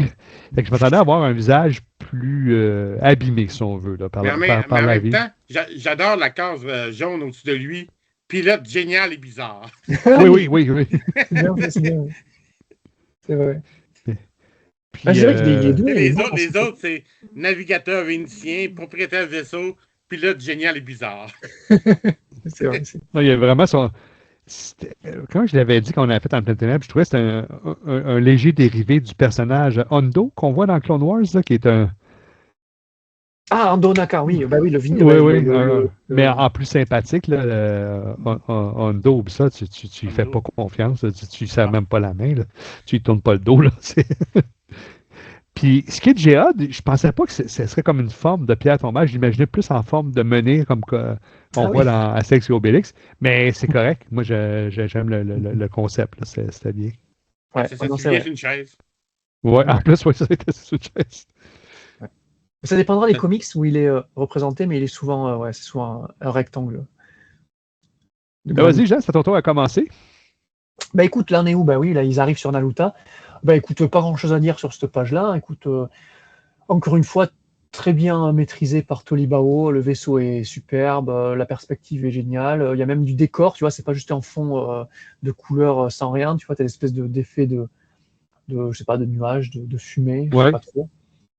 Si, allez peut-être, là, c'est vrai que là, la miniature est petite, mais quand tu zoomes un petit peu, effectivement, sur la barge des huttes là qu'on voit dans l'épisode 6 d'ailleurs. Ouais. Là, tu vois que les habitants, ceux qui ride la barge, ils sont un petit peu faits à va-vite, hein, il n'y a pas trop de détails, il y a des gros traits noirs aussi, donc peut-être un peu en deçà de... Mais bon, encore une fois, c'est le style Tolibao, j'ai envie de dire, parce que on a quand même bien du détail. Hein. Alors, le vaisseau est ultra détaillé, les armes des gardes là, sont ultra détaillées, les gardes au premier plan sont superbes. Hein. Là, tu as vu les manches, tu parlais des plis des vêtements, superbes. Peut-être les bottes un petit peu plus rapides, là, moins de texture sur les bottes. Mais non, c'est très beau. Hein. J'accroche de fou. Toi, Marc? Mais c'est le fun de voir, quand on voit la barge, tu sais, notre connaissance des Hutt, c'est le retour de Jedi. Ouais. De voir la barge, et même la tour à droite, ça fait très palais de Jabba, tu sais, dans des cylindres, Ah, tu sais, ben tour oui. en cylindre. C'est vrai. Ça fait très tour palais de Jabba aussi, là, tu sais. Donc ça nous ramène un peu à l'épisode 6. Tu veux dire, Marc, que Jabba, quand il a fait bâtir sur Tatooine, il a voulu un palais qui ressemble un petit peu à ce qui se fait sur Nalutta, c'est pas con. Ouais, ça a l'air ça. Ben oui, ça pourrait. Je suis pas assez calé en légende beaucoup, mais canon, là, je viens de me convertir. Mais peut-être que c'est une forme d'architecture hot que vous voulez amener sur. Voyons, c'est sur Tatooine, hein, qu'on le voit dans la retour du Jedi. Oui, Tatooine, c'est ça. Il va avoir un petit peu de chez eux. C'est ça. C'est ça. Non, mais le gros vaisseau triangle aussi est aussi le fun à voir, si ça a l'air. Ouais. Je suis d'accord avec toi, mais disons, le lointain a été fait flou, là, tu sais. Ouais. C'est attardé à ce qui était proche. Ah, c'est ça, c'est comme si c'était une caméra. Donc le flou, donc le premier plan, tu l'as bien détaillé, mais le fond, mais c'est comme quand tu as une caméra, c'est souvent flou. Oui, effectivement, ça fait sens. Ouais, c'est ça. On dirait que, ouais, vous avez raison, les gars. Quand c'est proche, il y a beaucoup, beaucoup de détails. Plus loin, c'est comme un flou. Mais comme je disais tantôt, j'apprécie plus depuis que j'ai vu Gentil, là. Oui, ben. Ça se comparait, hein, qu'on se console comme qu'on dit, là. Mais non, je l'apprécie. Puis depuis que je porte plus attention au dessin, avant, je portais ben trop attention à l'histoire, là. J'apprécie les styles, même s'ils sont différents, là, il y a une façon de l'apprécier quand même, là. Mais le ciel est bizarre. Oui, mais il est stylé, j'aime ça. La bonne couleur, parce que tout est cette couleur-là. Le vaisseau, c'est vrai que le vaisseau, c'est comme le trio de personnages. On le connaissait du roman, mais sans l'avoir vu, quoi. Enfin, ils décrivent peut-être dans le roman, je sais plus. Mais en tout cas, là, on l'a de visu et ça fait plaisir. Ouais. Là, j'avais sélectionné cette image-là pour faire honneur, si on veut, donner un moment de gloire à Géode, parce que là, on le voit quand même pratiquement sur chaque case, là. Je sais il n'y a peut-être pas grand-chose à dire sur cette image-là. À la limite, Ouais, c'est là où, dans le résumé, on se disait, voilà, Cort et Géode, les deux incompris, on va dire, mais ils deviennent potes, quoi. Ça fait plaisir. Ouais, c'est vrai, vu comme ça. Une belle relation. Ouais. Mais c'est bien, tu vois, on voit là, comment ça s'appelle, Afi qui dit, bah voilà, have fun, enfin, je sais plus en français ce qu'elle dit, là, je n'arrive pas à lire. En anglais, c'est have fun together, ou je sais pas quoi. Moi, je vais rester dans le cockpit et vous faites votre vie, quoi. Donc, c'est un peu léger, / rigolo comme passage. Mais Afi, là, admettons qu'on va être un petit peu méchant, là, Oui. j'aime pas le nez qu'il lui fait. Ouais, il n'est pas la même couleur. Ouais. On dirait qu'elle est alcoolique, elle a le nez rouge. Là, ouais, elle est enrhumée, ou alcoolique aussi. Ouais. Mais ouais, t'as raison. Parfois, ouais, ces visages, quand ils sont pas très très proches ou moins détaillés, parfois, il part en sucette, Tolibao, effectivement. On voit ici c'est gâté avec les cheveux. Ouais. Mais j'aime ça, j'aime ce style-là, sincèrement. Là, j'aime ça. Ouais. T'as quelque chose à rajouter, Marc? Mais c'est bizarre. Dans la case de gauche, ils ont de l'air attachés. Ils ont de l'air attachés dans le milieu. C'est vrai. Et la case de droite, ils ont de l'air lousses. Oui, c'est vrai. Ouais, t'as raison. Ok, ouais, je comprends ce que tu dis. Ok, je cherchais, ouais. Ils ont de l'air attachés par une couette. C'est bon, le détail. Et ce qu'elle dit aussi dans le... Ah, vas-y, excuse-moi. Non, vas-y, Jean, je parlerai après. Vas-y. Juste la bulle de dialogue qu'elle dit dans la première case, c'est... elle parle du casque, du fameux casque masque de Cort qu'elle enlève jamais, quoi. Et il répond pas. Donc là encore, il y a de la... une espèce d'histoire parallèle sur Cort, son masque, qu'est-ce que c'est, machin truc. Bon, voilà, ça sera peut-être expliqué un peu plus tard, je sais pas, mais en tout cas, ça tease un petit peu. En fait, tu le sais, mais tu peux pas le dire pour pas nous spoiler. Voilà, l'arc de Cort, ouais. Mais voilà, ça fait partie de l'arc un peu de Cort. Mais à chaque fois que je regarde le masque de Cort, j'ai tout le temps le goût de mettre des guirlandes, des boules de Noël. C'est vrai, ça fait sapin de Noël. Ah oui, non, mais carrément. Ça fait sapin de Noël. Ouais, la case du milieu, là, c'est totalement un sapin. Quoi. Ouais, c'est génial. Mais tant qu'à être sur cette case-là, en même temps, comme tu disais, il parle un langage qu'on ne connaît pas, puis pour le lecteur, c'est des symboles qu'on ne connaît pas. C'est voulu là, qu'on ne puisse pas comprendre ce qu'il dit là, on le voit bien. Ils traduisent pas, hein? Non. Ils traduisent tant le hot, mais ça, ils ne traduisent pas. Non. C'est vrai, le hotties est traduit. J'aime dire traduit du hotties, mais ça. Ouais. Cort qui est dans la race des Aloxiens. Je ne sais pas si ça parle à quelqu'un, mais bref. Aloxiens. Une belle image pour Marc. Vas-y, commence. Ça, je sais pas qu'est-ce qu'il a voulu faire au niveau de la reine en tant que telle. Je sais pas s'il a voulu, parce qu'on s'entend que la reine est comme beaucoup trop petite dans son format. Là. Ouais. Je sais pas s'il a voulu montrer quelque chose de plus renfermé. Parce que ça tourne beaucoup trop vite. Il n'y aura pas de bataille là-dedans. Là. J'ai trouvé bizarre la façon qu'il a fait tourner le mur de la reine. Tu parles ça ici en haut, là? Ouais, c'est comme trop petit. Là, c'est comme ça tourne trop vite. Là. Ouais. C'est pas assez grand. Là, ça va. Mais peut-être qu'il voulait montrer quelque chose de compressé, je sais pas. Je sais pas qu'est-ce qu'il a voulu faire avec cette image-là. Le hot, il y a une mauvaise journée dans le corps. Ah non, là, il s'est raté. Pas pour son café, je sais pas, tu sais, mais c'est flippé. Non, vraiment, c'est raté, là. Je veux pas être raté. Là. Ah oui, non, là, on pas le choix que de dire que raté. C'est pas beau, là, le hot. Tu sais, il y a moyen de faire un. Je suis pas un fan de ce dessin-là. Là. non, là. C'est marrant, c'est les premiers plans, encore une fois, tu as les deux personnages qui sont super bien faits, Farzala et Léox. Et tu as limite même le Nikto derrière la Nikto. Ouais, fameuse. Ici. Ça va, mais dès que tu passes un petit peu vers le hut et puis derrière, c'est pas terrible. On dirait qu'il est meilleur que les huts qui bougent que les huts en statique. Mais c'est vrai que oui, mais tu fais bien de dire ça, Marc, mais dans le mouvement, Tolibao, c'est pour ça que les cheveux qui est dans le vent, machin, ouais. C'est vrai qu'il est meilleur quand les personnes sautent, bougent, machin, foncent, courent, que quand ils sont statiques, effectivement. C'est ça que j'allais dire, c'est tellement vrai. On regarde Léox ici, là, même son bracelet, les détails, on les voit ici. Ouais, sa chemise, tout, le poil sur les mains, les plis de Farzala. Puis là, oups! Hey, là, tu regardes le jour et la nuit. Là. Oui. On ne sait même pas ce qu'elle tient, là. C'est quoi? C'est son café, là, j'imagine. Ouais. Peut-être son café. Je sais pas. Mais c'est drôle, je suis partagé. J'aime puis j'aime pas l'image en même temps. Je suis pas capable de dire que l'image est mauvaise, à cause qu'ici, là, en bas, c'est vraiment très, très bien fait. Mais tu regardes ici, là, ouf. Ouais, même la pose, ils sont en train de poser, là, les deux. Puis voilà, ce qui arrive, tu as le vaisseau vu d'en haut, la perspective est sympa, tu vois. T'imagines la caméra vue dessous, comme ça, un petit peu en deçà, en contre-plongée. Ouais. On dirait qu'il regarde par en haut, là. Tout est lentille, tout est rapetissé. Ouais. Et puis même les arènes. Encore le ciel avec les. Je sais pas s'ils veulent montrer du sable qui bouge, c'est le haut là, alentour du vaisseau. Là. Ouais, un peu la poussière ou quoi. Ouais, c'est très simpliste. Là. Autant il était beau tantôt, autant là, il a fait un triangle. Ouais. Un triangle noir. Puis, c'est vrai il était loin, donc il y a moins de.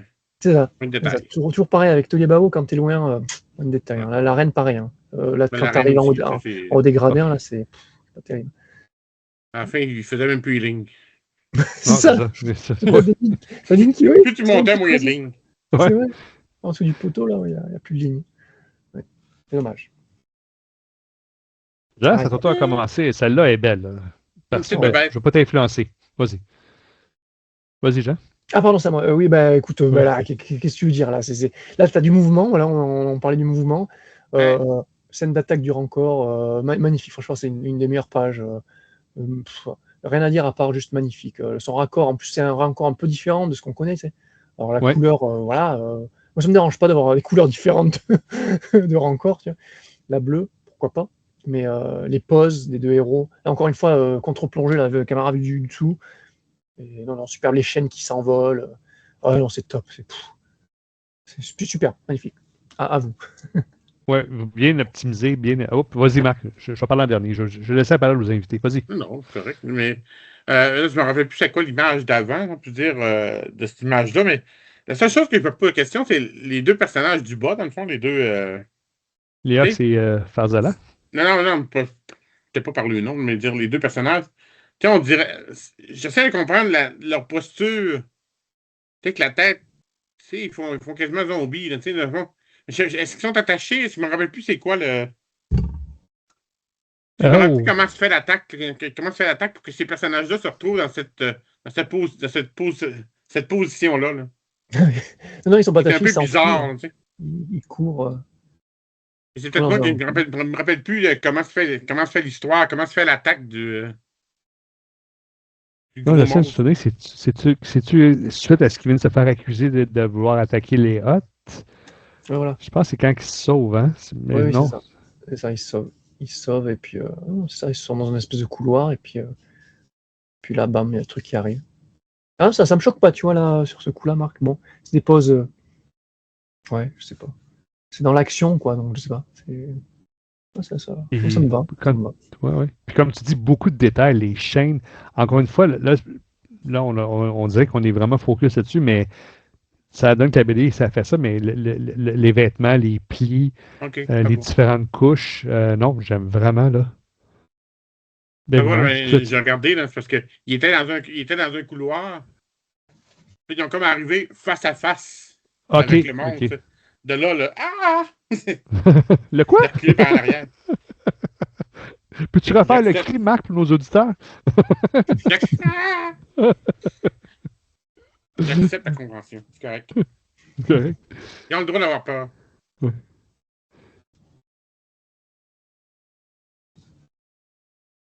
Ah, donc les fameux sabots. Marc, c'est à toi. Ah, un beau robot. Ouais. Oui, c'est vrai. Hein? J'aime bien le personnage dans les méchants. Celui du milieu, là, le vert. Ici.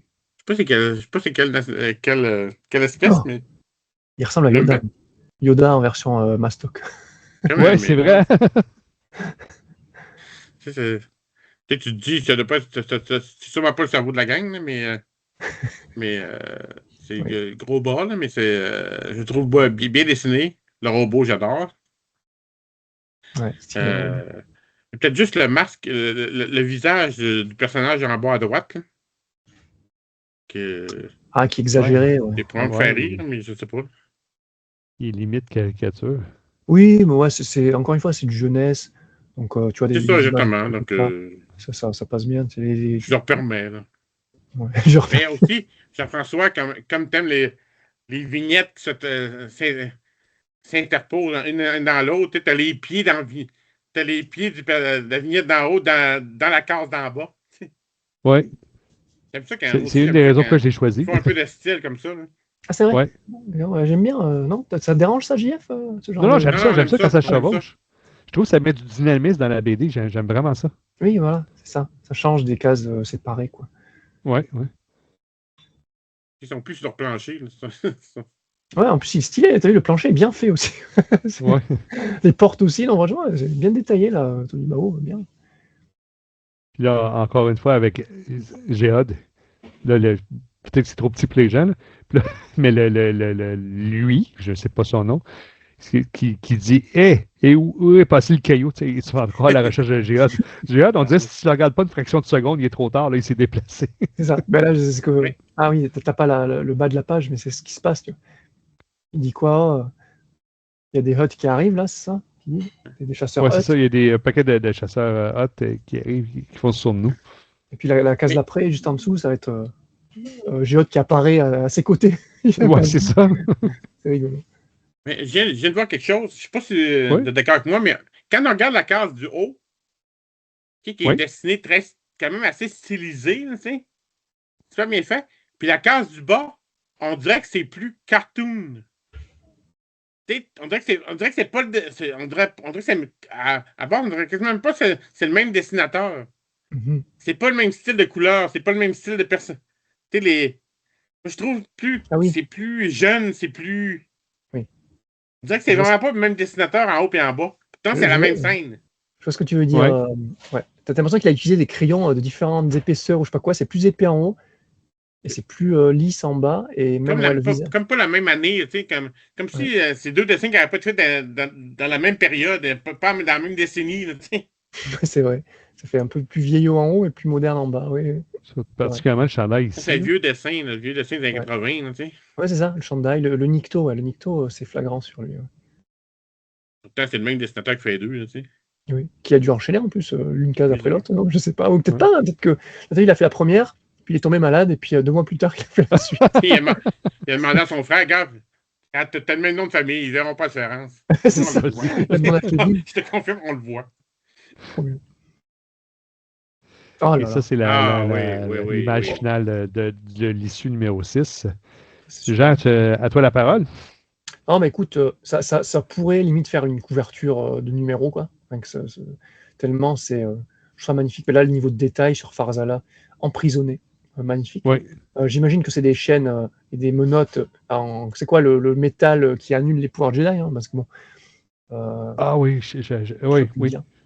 Je ne plus dire, je sais même plus si c'est canon, ça, bref, on recherchera Super. ça. Mais non, superbe, le niveau des couleurs, superbe aussi, là, parce qu'il il est dans une cage en prison, donc évidemment le fond est un peu basique, mais tu as les couleurs vertes là, qui éclairées d'un côté, et tu vois bien que tu as son côté droit qui est plus éclairé, le côté gauche plus dans l'ombre, les chaînes superbes, non, vraiment, voilà, tu vois, il n'a pas peaufiné les pages précédentes, les fonds des pages précédentes pour se focus sur ce genre de page-là, quoi, et moi, je prends, tu vois, je préfère avoir, ok, quelques fonds un petit peu bâclés, mais après, tu tournes la page et bam, dans la gueule. Bon, l'idéal, ça serait d'avoir des trucs magnifiques tout le temps. Dès que tu tournes la page, c'est magnifique, c'est magnifique, c'est magnifique. Ça reste voilà, des trucs que nous, on est impossible de faire, quoi. Moi, je dessine très, très mal. Donc là, je suis ok avec un dessin comme ça. Et pour terminer le numéro, en plus, Exact. avec t'es jamais tout seul en haut, là. C'est superbe. T'as envie de lire Surtout un numéro de deux numéros. C'est ça. Tu veux que le premier numéro finisse par ça. Oui. Par un dessin de ce type-là. Là. Ça me fait penser dans l'autre série, le premier tome, quand Skier, tu sais, la dernière image, là, quand il tombe, quand on ne sait pas s'il est mort ou s'il n'est pas mort, tu sais. Ah ouais. C'est quelque chose qui frappe, là, tu sais. Ah, oui. Alors, Cliffhanger, tout est beau dans ce dessin-là, les couleurs, le vert, les couleurs qu'on voit pas, tu sais, qu'on voit pas beaucoup. Mais non, tu sens qu'il est mal pris, là, tu sais. Tu peux pas être plus vulnérable que ça, là, tu sais. Ouais, exactement. Puis je sais pas si c'est l'espèce, on dit pelage ou barbe, là, mais le détail, là, c'est bien fait. Là, même ses oreilles, on voit l'intérieur, les mèches, là, Les oreilles par Puis en bas, voir. descendues, parce qu'habituellement, les oreilles c'est par vrai. en haut. Oui. C'est comme un animal, comme Les si cheveux c'est à là. broussailles. Oui. Ouais, Puis, je sais pas si vous avez remarqué, là, les Hot n'ont pas pris de chance. Ils n'ont pas juste menotté les poignets, ils ont carrément les mains là, pour pas qu'ils utilisent la force. Là. Ils n'ont pas pris de chance. Non, mais c'est un peu comme quand tu sais, dans l'épisode 4, 2, je pense que quand Obi-Wan est attaché, tu sais, il attache un poignet les mains pour les empêcher de faire des moves de force. Oui. Là, ils n'ont pas pris de chance. Mais pour ceux qui vont avoir vu notre podcast sur Darth Vader, Black, White and Red, Vader, lui, il n'a pas besoin de ses mains pour faire de la force. Non. Ouais, non, vous allez comprendre pourquoi quand vous allez voir le podcast. Et pour venir sur Farzala, au niveau de son regard aussi, les yeux, tu vois toute la détresse du gars, la colère un petit peu. C'est vraiment... ouais, tu as tous les sentiments du personnage en une image, tu comprends direct, quoi. C'est super. Ouais. Sans dialogue, sans rien. Ah, tout est beau. Et Marc, c'est toi qui va l'honneur de commencer avec la page couverture de l'issue numéro 7. Une superbe image, encore une fois. Là. De voir les personnages en haut, tout en rouge, tout en. Puis t'as la trappe en haut, tout en bleu, les bons, les Ouais, c'est mauvais. vrai. Les bons, les mauvais, donc, non, c'est une image drôle. Pour les bottes, Oui.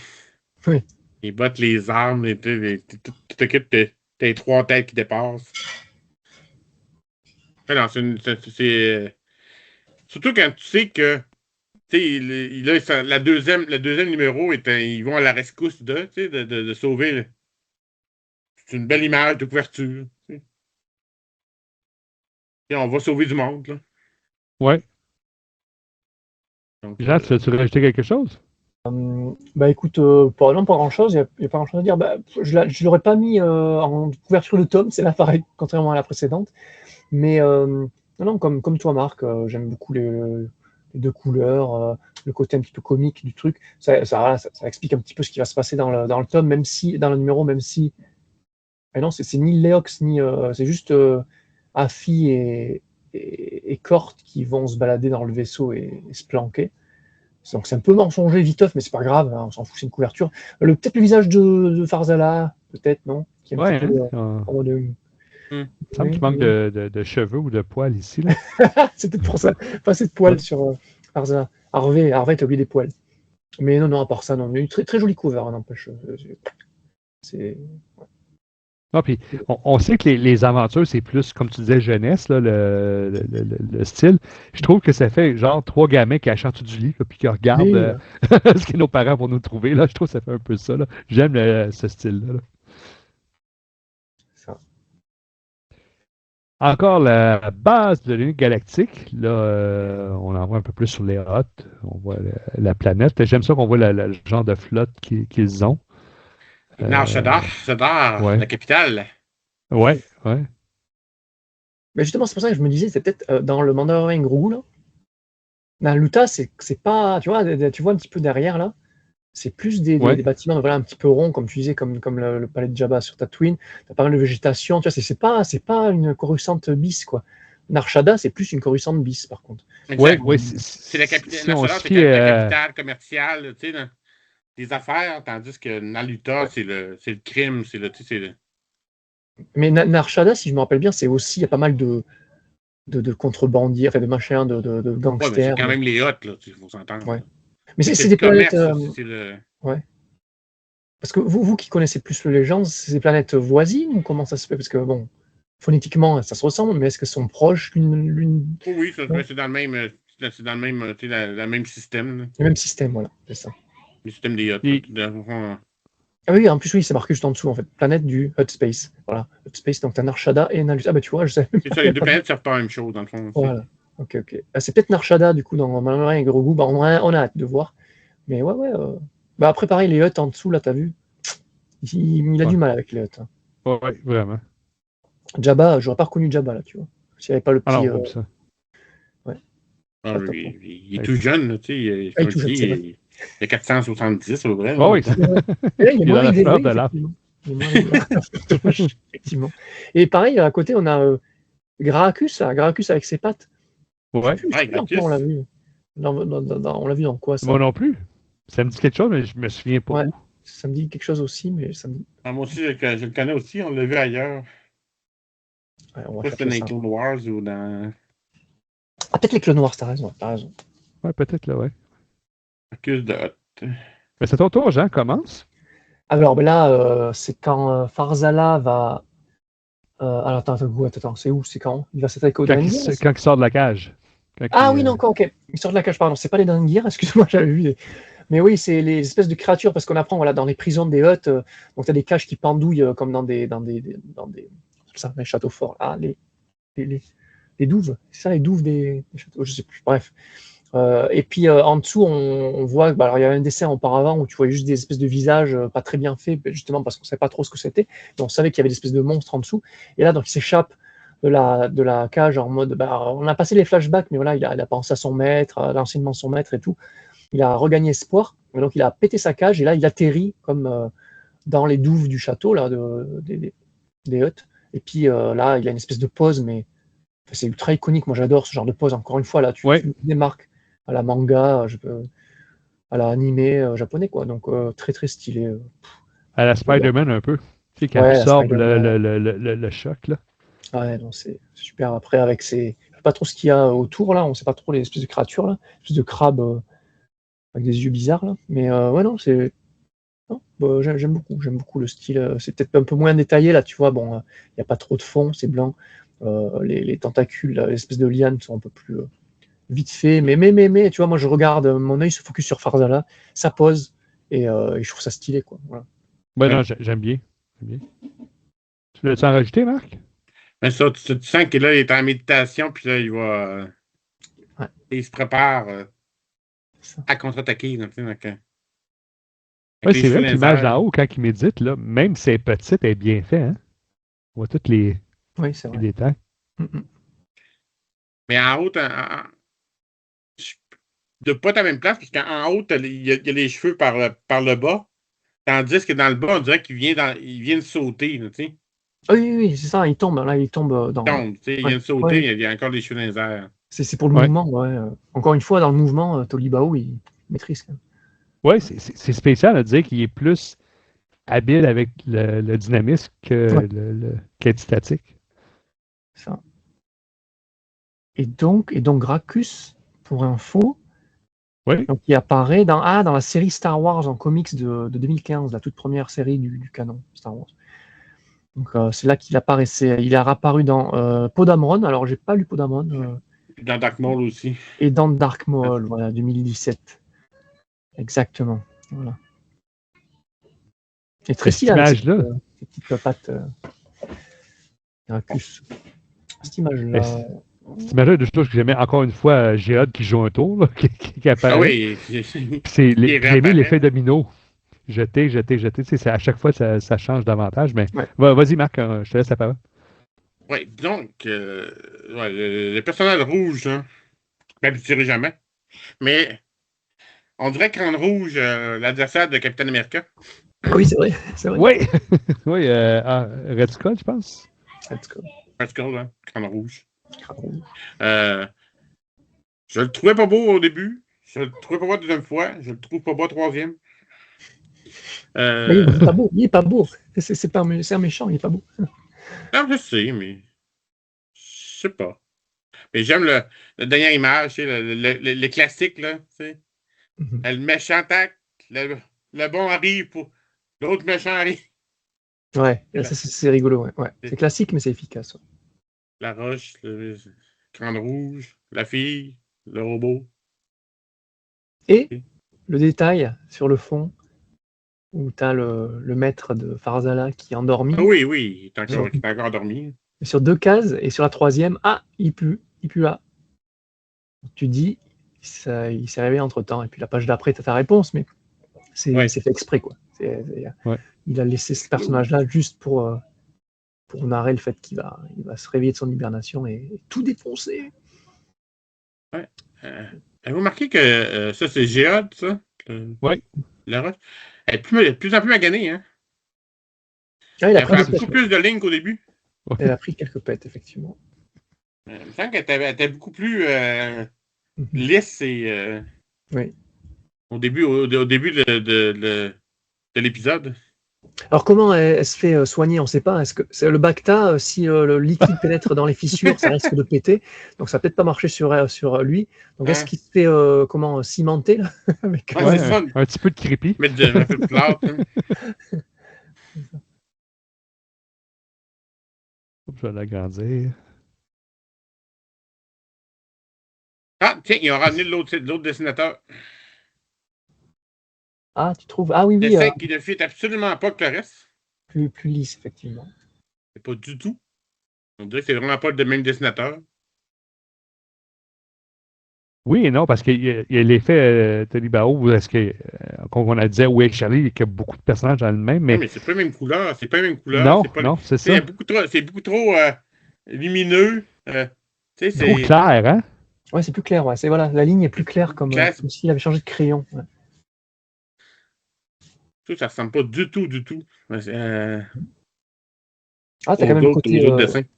où Charlie Oui, Charlie, il faut rappeler, hein, c'est Francis qui a lancé ça à force de critiquer ses aventures, et qui est resté. Hein. Donc, le copyright vient de lui. OK, ben, Francis, dorénavant, quand je vais dire c'est une image à Où est Charlie, je vais dire, je cite Francis Pelletier de Soir en direct. S'il te plaît, ne me poursuis pas en cours. C'est un peu ça, hein, là, c'est une histoire. Le groupe, c'est quoi? Les tentacules, c'est quoi? C'est les fameux monstres voilà, qui étaient au fond des cachots que Farzala et Léox chevauchent là au fond, on les voit là, en train de chevaucher. Ouais. Mais là, je trouve quand même assez détaillé, tu vois, le Nikto, encore une fois, qui est. Alors la Nikto, hein, c'est ça, hein, c'est elle qui aura un lien avec Farzala. Là, ben, déjà, elle commence à avoir un petit peu là, c'est elle qui lui a pris son sabre, et donc qui est surprise par les créatures derrière. Là. Mais ouais, je trouve ça quand même sympa, tu vois. Oui, il y a beaucoup de détails, les craquelures dans les murs, ici en haut. Mais vous connaissez ça mieux que moi, mais j'ai l'impression que le problème, si on peut dire ça, que c'est un problème, c'est pas le dessinateur, mais peut-être plus l'encreur, le coloriste. Ah, je sais pas. L'encreur, peut-être, oui, t'as raison. Ou le coloriste, effectivement. Peut-être. J'aime pas les changements de style. Ben, non, moi, je trouve que c'est le même style, Marc, mais je trouve que c'est la couleur qu'on dirait qu'elle n'a pas été. Ah, le dessin aussi. OK. C'est bon. C'est moi. Ah oui, t'as le droit. Ah, celle-là, ouais. Mais vas-y, Jean, t'es sûr de lancer. Voilà, c'est dans la continuité. Alors, peut-être pas la page suivante, mais quelques pages après, le fameux Mexican standoff, là où ils se braquent tous les uns aux autres. Et t'as le maître de Farzala qui se réveille, qui défonce le pauvre druide qu'aimait en Marc. Oui. Il le déchiquette. Les recettes du druide. Voilà, c'est ça. Et ouais, d'ailleurs, tu vois, encore une fois, super bien fait. Alors là, peut-être le fond, un petit peu lazy, là, le Tolibao. Tu me diras, ils sont dans le vaisseau, mais même, tu aurais pu faire un petit ciel ou quelque chose. Mais voilà, le maître Orbaline, je vais dire, c'est pas Orbaline, c'est comment il s'appelle Obratuk, voilà, un peu dur à dire. Magnifique. La mâchoire, hein? Ouais, avec cette espèce champignon, comme on disait, avec ses 3 yeux ou 4, non, c'est 3 yeux et des oreilles. Et donc ces tentacules qui lui permet d'avoir 1, 2, 3, 4, 5 sabres. C'est quand même surprenant d'avoir un maître Jedi à plusieurs sabres. Mais ouais, très stylé. Encore une fois, l'effet électrique des sabres laser, l'effet du droïde, des étincelles complètement défoncées. Ouais. Hormis le fond, c'est une super page. Ouais. Mais ça n'a pas l'air d'être facile pour lui de faire des choix. Hein? 2 bleus, 2 verts, un mauve. C'est ça. Ah ouais, il aurait pu changer de coin. Facile. Ouais. Mais tu vois ses yeux, il n'était pas encore tout à fait réveillé. Il n'est pas encore totalement allumé. Là. Ouais, il est un peu endormi, mais c'est vrai que ce personnage-là, je ne sais pas si c'est cette race ou quoi, mais c'est particulier hein, comme race. Hein, alors Tom, encore une fois, il adorera ce genre de truc, mais ouais, c'est spécial. Hein, le coup des 3 yeux, c'est souvent pas dessiné de la même manière. À chaque fois, il a des têtes vraiment bizarres, ce personnage-là. Puis il me fait légèrement, j'insiste sur le mot, légèrement penser à Dr. Octopus de Spider-Man. Pourquoi je dis ça? Parce que, tu vois, il y a 2 bras avec des mains. Si on voit que les doigts sont là et tout. Et il y a des tentacules. Il y en a combien de tentacules? 1, 2, 3, 4. Tu sais, comme un peu Dr. Octopus, il y a comme des pinces ou tentacules qui lui sortent du dos. Là. Mais bravo là, pour l'originalité de cette Jedi-là. Très, très bien faite. J'adore le style. Là. Ouais. Et encore une fois, c'est une race qui vient du Legends, hein, qui a été recanon. Donc, je ne savais pas, je me souvenais pas d'avoir vu. Mais j'ai pas lu tant de BD dans le canon, là, sincèrement. Puis comme je disais, j'ai commencé à en lire plus avec la Haute République parce que j'aime vraiment la synergie qui se fait entre les romans et les BD et même les séries. Là, c'est bravo. Là. J'ai encore un commentaire totalement inutile. Vas-y, Marc. Je ne voudrais pas être un juge d'escrime entre lui et Grievous. Ah oui, ça pourrait être sympa. Ouais, ça serait compliqué à juger. Ça pourrait être un bon match-up. C'est bon. Mais d'ailleurs, tu fais bien de mentionner Grievous parce que Legends, en fait, Legends, pas vraiment, vu que c'est les Parwan, là, je vois, ils sont apparus dans la série The Clone Wars. Donc, donc The Clone Wars, donc oui, Legends, mais quand même canon maintenant. Donc, non, ça n'a pas été utilisé plus que ça dans d'autres œuvres Legends. Quoi. Et dans le canon, il n'y a que The Clone Wars et ça, quoi, du coup. Mais, ouais. Et la dernière image, ça, c'est elle qui termine cette issue-là. Vas-y, Marc. Ah, ben, ou sur les gens, vas-y. Absolument, Ah non, pardon, vas-y. j'interchange, mais Non, c'est juste que Marc? c'est la surprise, à chaque fois que tu changes d'image, tu dis ah ouais, celle-là, c'est la réaction. Marc, on va respecter ta seniorité. Vas-y. Euh, drôle de Yoda, hein? Ouais, Yoda. Ah, ouais. Donc, c'est pas facile, Yoda, hein? Non, Tu l'as ou pas tu ça. l'as pas. Ça, il l'a pas. C'est ça. C'est ça, hein. Ouais. Tu l'as réussi ou pas? Tu sais, le dessin est tellement beau dans le bas. Puis dans le haut, tu sais, là, Yoda, mais il frappe tellement, hein? Et Yoda, il n'y arrive pas, hein. Il n'y arrivera jamais de toute façon. Hein. Mais les trois personnages en avant sont super beaux, super bien faits. Ouais. Avec l'hologramme à côté, puis mais les 4 personnages en haut, Ouais, en mode fantôme, enfin en mode pensée pas de facile. Tarzan. La Toyota, c'est dommage qu'elle n'ait pas bien fait les yeux, sinon je trouve qu'elle est jolie, là, j'aime bien. Là. Et Farzala, tout le long de la BD, j'ai trouvé que Farzala était très très bien réussi. Là. Ah oui. Ouais. Farzala, pareil, Même c'est une eux. race, j'ai plus le nom de la race de Farzala, mais c'est une race qui date des tout premiers comics de Star Wars des années 70. Donc c'est une très très vieille race. Ah, puis tu vois, la façon de s'habiller, je trouve que c'est un peu un mélange de Haute République puis prélogie. Oui, T'as c'est la vrai. tabarre ici, puis un peu le style, comme tu dis, moine là, en même temps. Non, j'aime bien. Puis c'est un peu bête ce que je vais dire, mais l'hologramme est bien réussi, je trouve. Tu vois, les petites lignes pour dire que l'image n'est pas tout à fait Ouais. claire. Là. J'aime bien. Ouais, complètement. Non, super bien fait. Mais encore une fois, le fond blanc, bon voilà, il n'y a pas eu le temps de compléter. Mais voilà, pareil, les huttes, donc c'est Jabba et ça par là. Ah, ben oui. Qu'on a devant. OK, oui. Donc là, c'est sympa, tu vois. Et les Hawks sur la droite. Et donc, ce fameux Nikto femelle sur sa droite à lui, à Farzala, qui aura une petite importance sur la ferme et tu vois, qui s'est ralliée un petit peu. Elle est contente, là, tu vois, que les Jedi et les Hutt puissent discuter un peu. Parce qu'elle travaille donc pour les Hutt, on l'a pas dit, mais ouais, elle fait partie des gardes, des hommes de mer, des femmes de mer des Hutt. Et donc là, elle a l'air ravie que Farzala soit comme ça, quoi. Et donc les quatre qui sont morts, et donc ce fameux humain là, j'ai plus son nom, mais c'est un humain qui est mort, un maître Jedi humain, qui est mort dans Light of the Jedi, en fait, dans la lumière de Jedi. J'arrive pas à me souvenir. Non. Attends. Je vais essayer de te retrouver le nom. Encore une fois, c'est. J'ai pas compris. Il serait mort dans la lumière des Jedi. Je vais arrêter le partage. C'est. Tac, il s'appelle. Mais j'ai pas compris, vous parlez de qui? Oh, ça fait exprès à minute. Non, c'est pas grave, mais tu peux me le dire, le 1, 2, 3, 4. Hein? Le dernier, l'humain. Tu sais, en haut, t'as 4 maîtres Jedi, c'est l'humain. OK. Qu'on voyait déjà dans Non, moi aussi, je me demandais c'était qui. C'est ça, j'ai pas réussi à me souvenir c'était qui. Et donc, c'est, voilà, Barocci, il y a 2 C, donc à l'italienne. Okay. Barocci. Et donc, qui est mort dans le roman. Je t'avouerai que ça fait loin, donc j'ai aucun souvenir de lui. Mais qui a fait qu'un roman, quoi. Donc au final, il réapparaît que là, et il y a une mention de lui dans le tout dernier roman de Charles Soule. Donc il a réutilisé quand même s'il était mort, pour le mentionner quand même. Il m'a dit qu'il mentionne un petit peu tous les morts dans le tout dernier. Mais voilà. Donc c'est sympa de l'avoir mis, même si il n'est pas marquant, vu que les 3 autres, par contre, alors Yoda est pas mort, ok, mais j'ai plus le nom. L'automne? Jérôme Mali. Jorah Mali, mort ultra marquante. D'ailleurs, c'est une pote à Skir. On se rappelle, Skir aura quelques séquelles suite à la mort de sa pote. Oui. Et Loden, c'est tragique, quoi, ce qui lui arrive. Le gars a été torturé, on lui a coupé les coups. Puis on spoil, on sait qu'il est mort vu qu'il est là, mais on a sa mort dans l'orage gronde.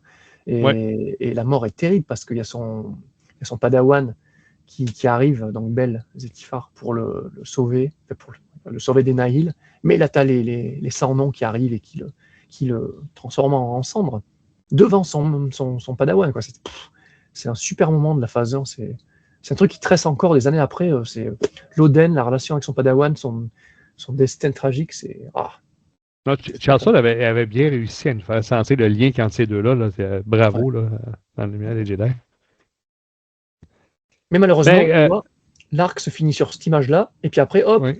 histoire suivante, bon, dans SCBD, on en parlera plus tard, mais l'arc suivant est un peu rien à voir, et moi j'aurais bien voulu continuer avec l'arc Hutt, les négociations, voilà.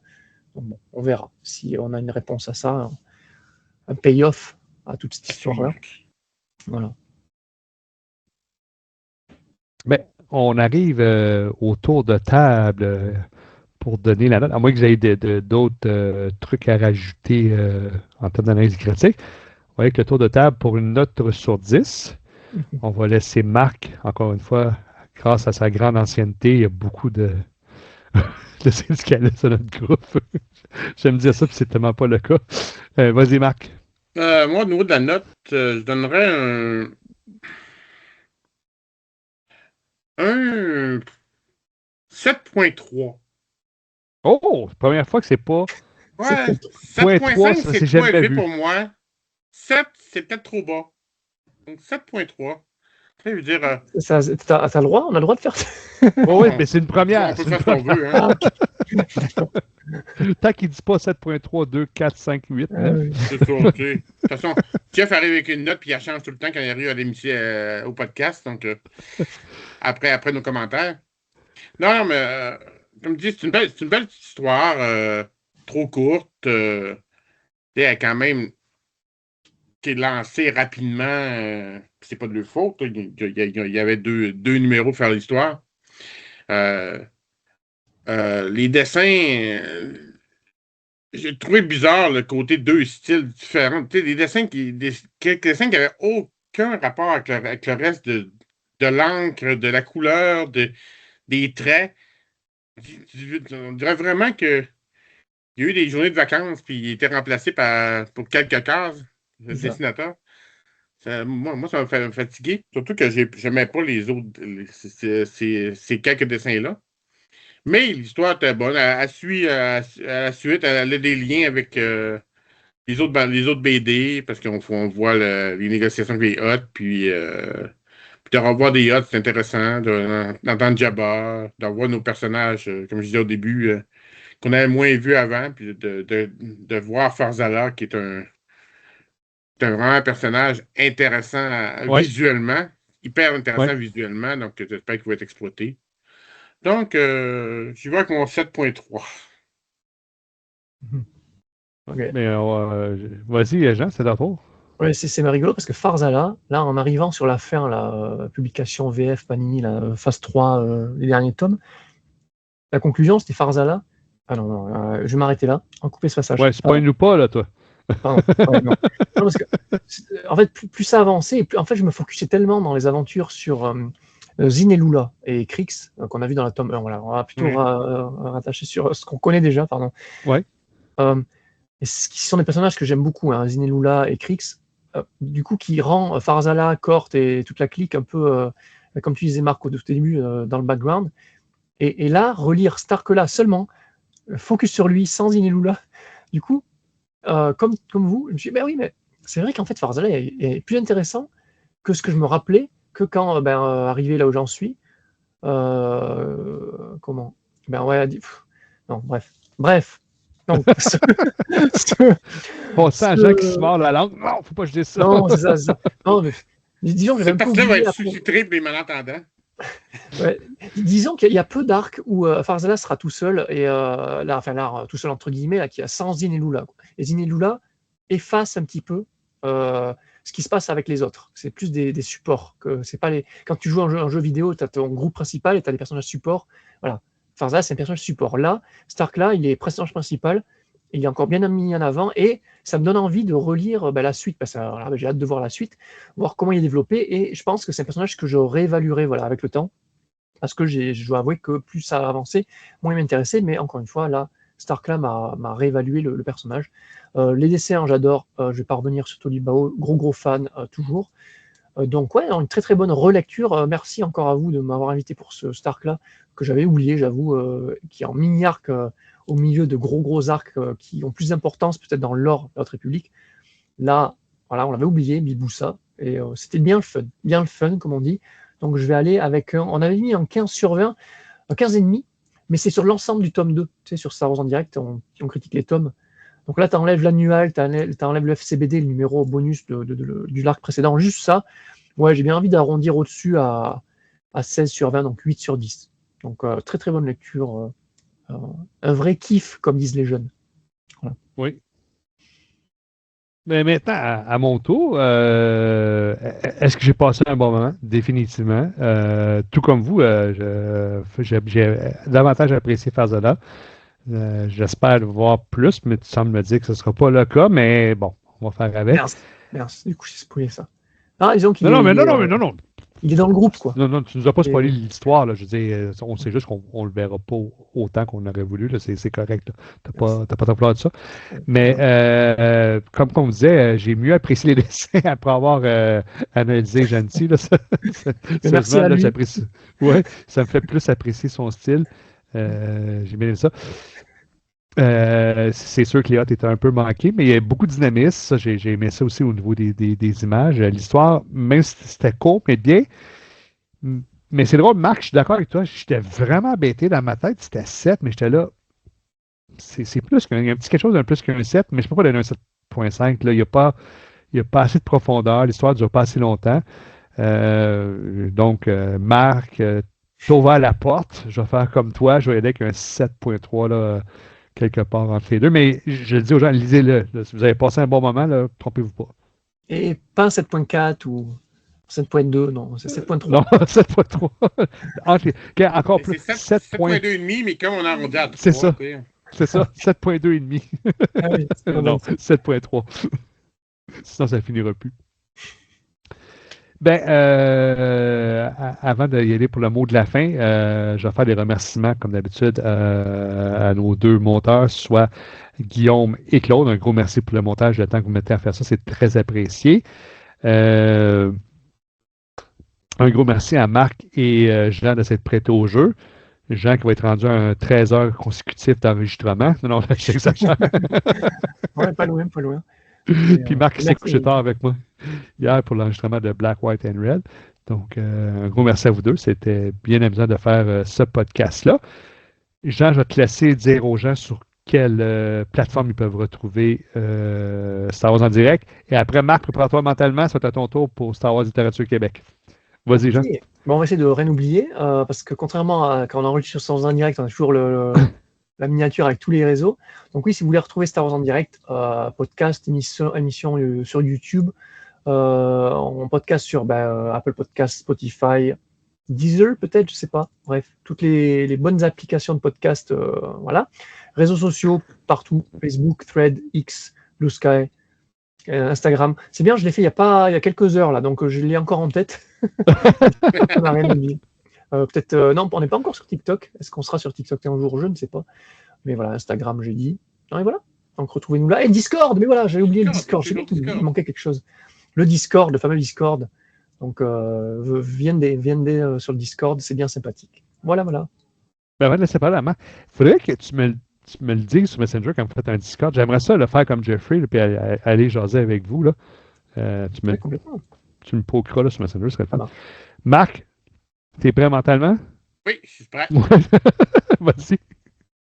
Donc, vous pouvez nous retrouver Star Wars Littérature Québec sur Facebook, YouTube, Instagram et Spotify.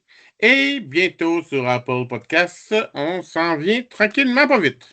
Oui, Jean qui jubile. Jean, je te confirme que Jeffrey et Claude travaillent très, très fort là-dessus. Merci, Claude. On n'est pas pro Apple ou quoi que ce soit. Non, c'est juste que... On a des demandes. Les gens veulent... C'est leur outil de podcast, donc on essaie de contenter nos fans. J'espère que vous aurez des écoutes sur Apple Podcast. S'il y en a que 2, c'est peut-être pas nécessaire, mais vous verrez. Rendu là, ça va être fait, on va le laisser là. Ben, sur ce, un gros merci à nos auditeurs de nous avoir écoutés. Si vous avez apprécié, n'oubliez pas le pouce, n'oubliez pas de partager nos podcasts. C'est ça qui est comme notre paye parce que vous savez, on fait ça gratuitement. N'hésitez pas à laisser des commentaires, on va y répondre. Surtout si vous voulez critiquer Marc, allez-y fort. Non, c'est pas vrai. Et surtout, abonnez-vous. Oui, abonnez-vous. Suivez-nous. C'est gratuit. Il n'y a pas de quoi l'abonnement. Abonnez-vous, c'est totalement gratuit. Bien, sur ce, je souhaite à tout le monde une bonne soirée.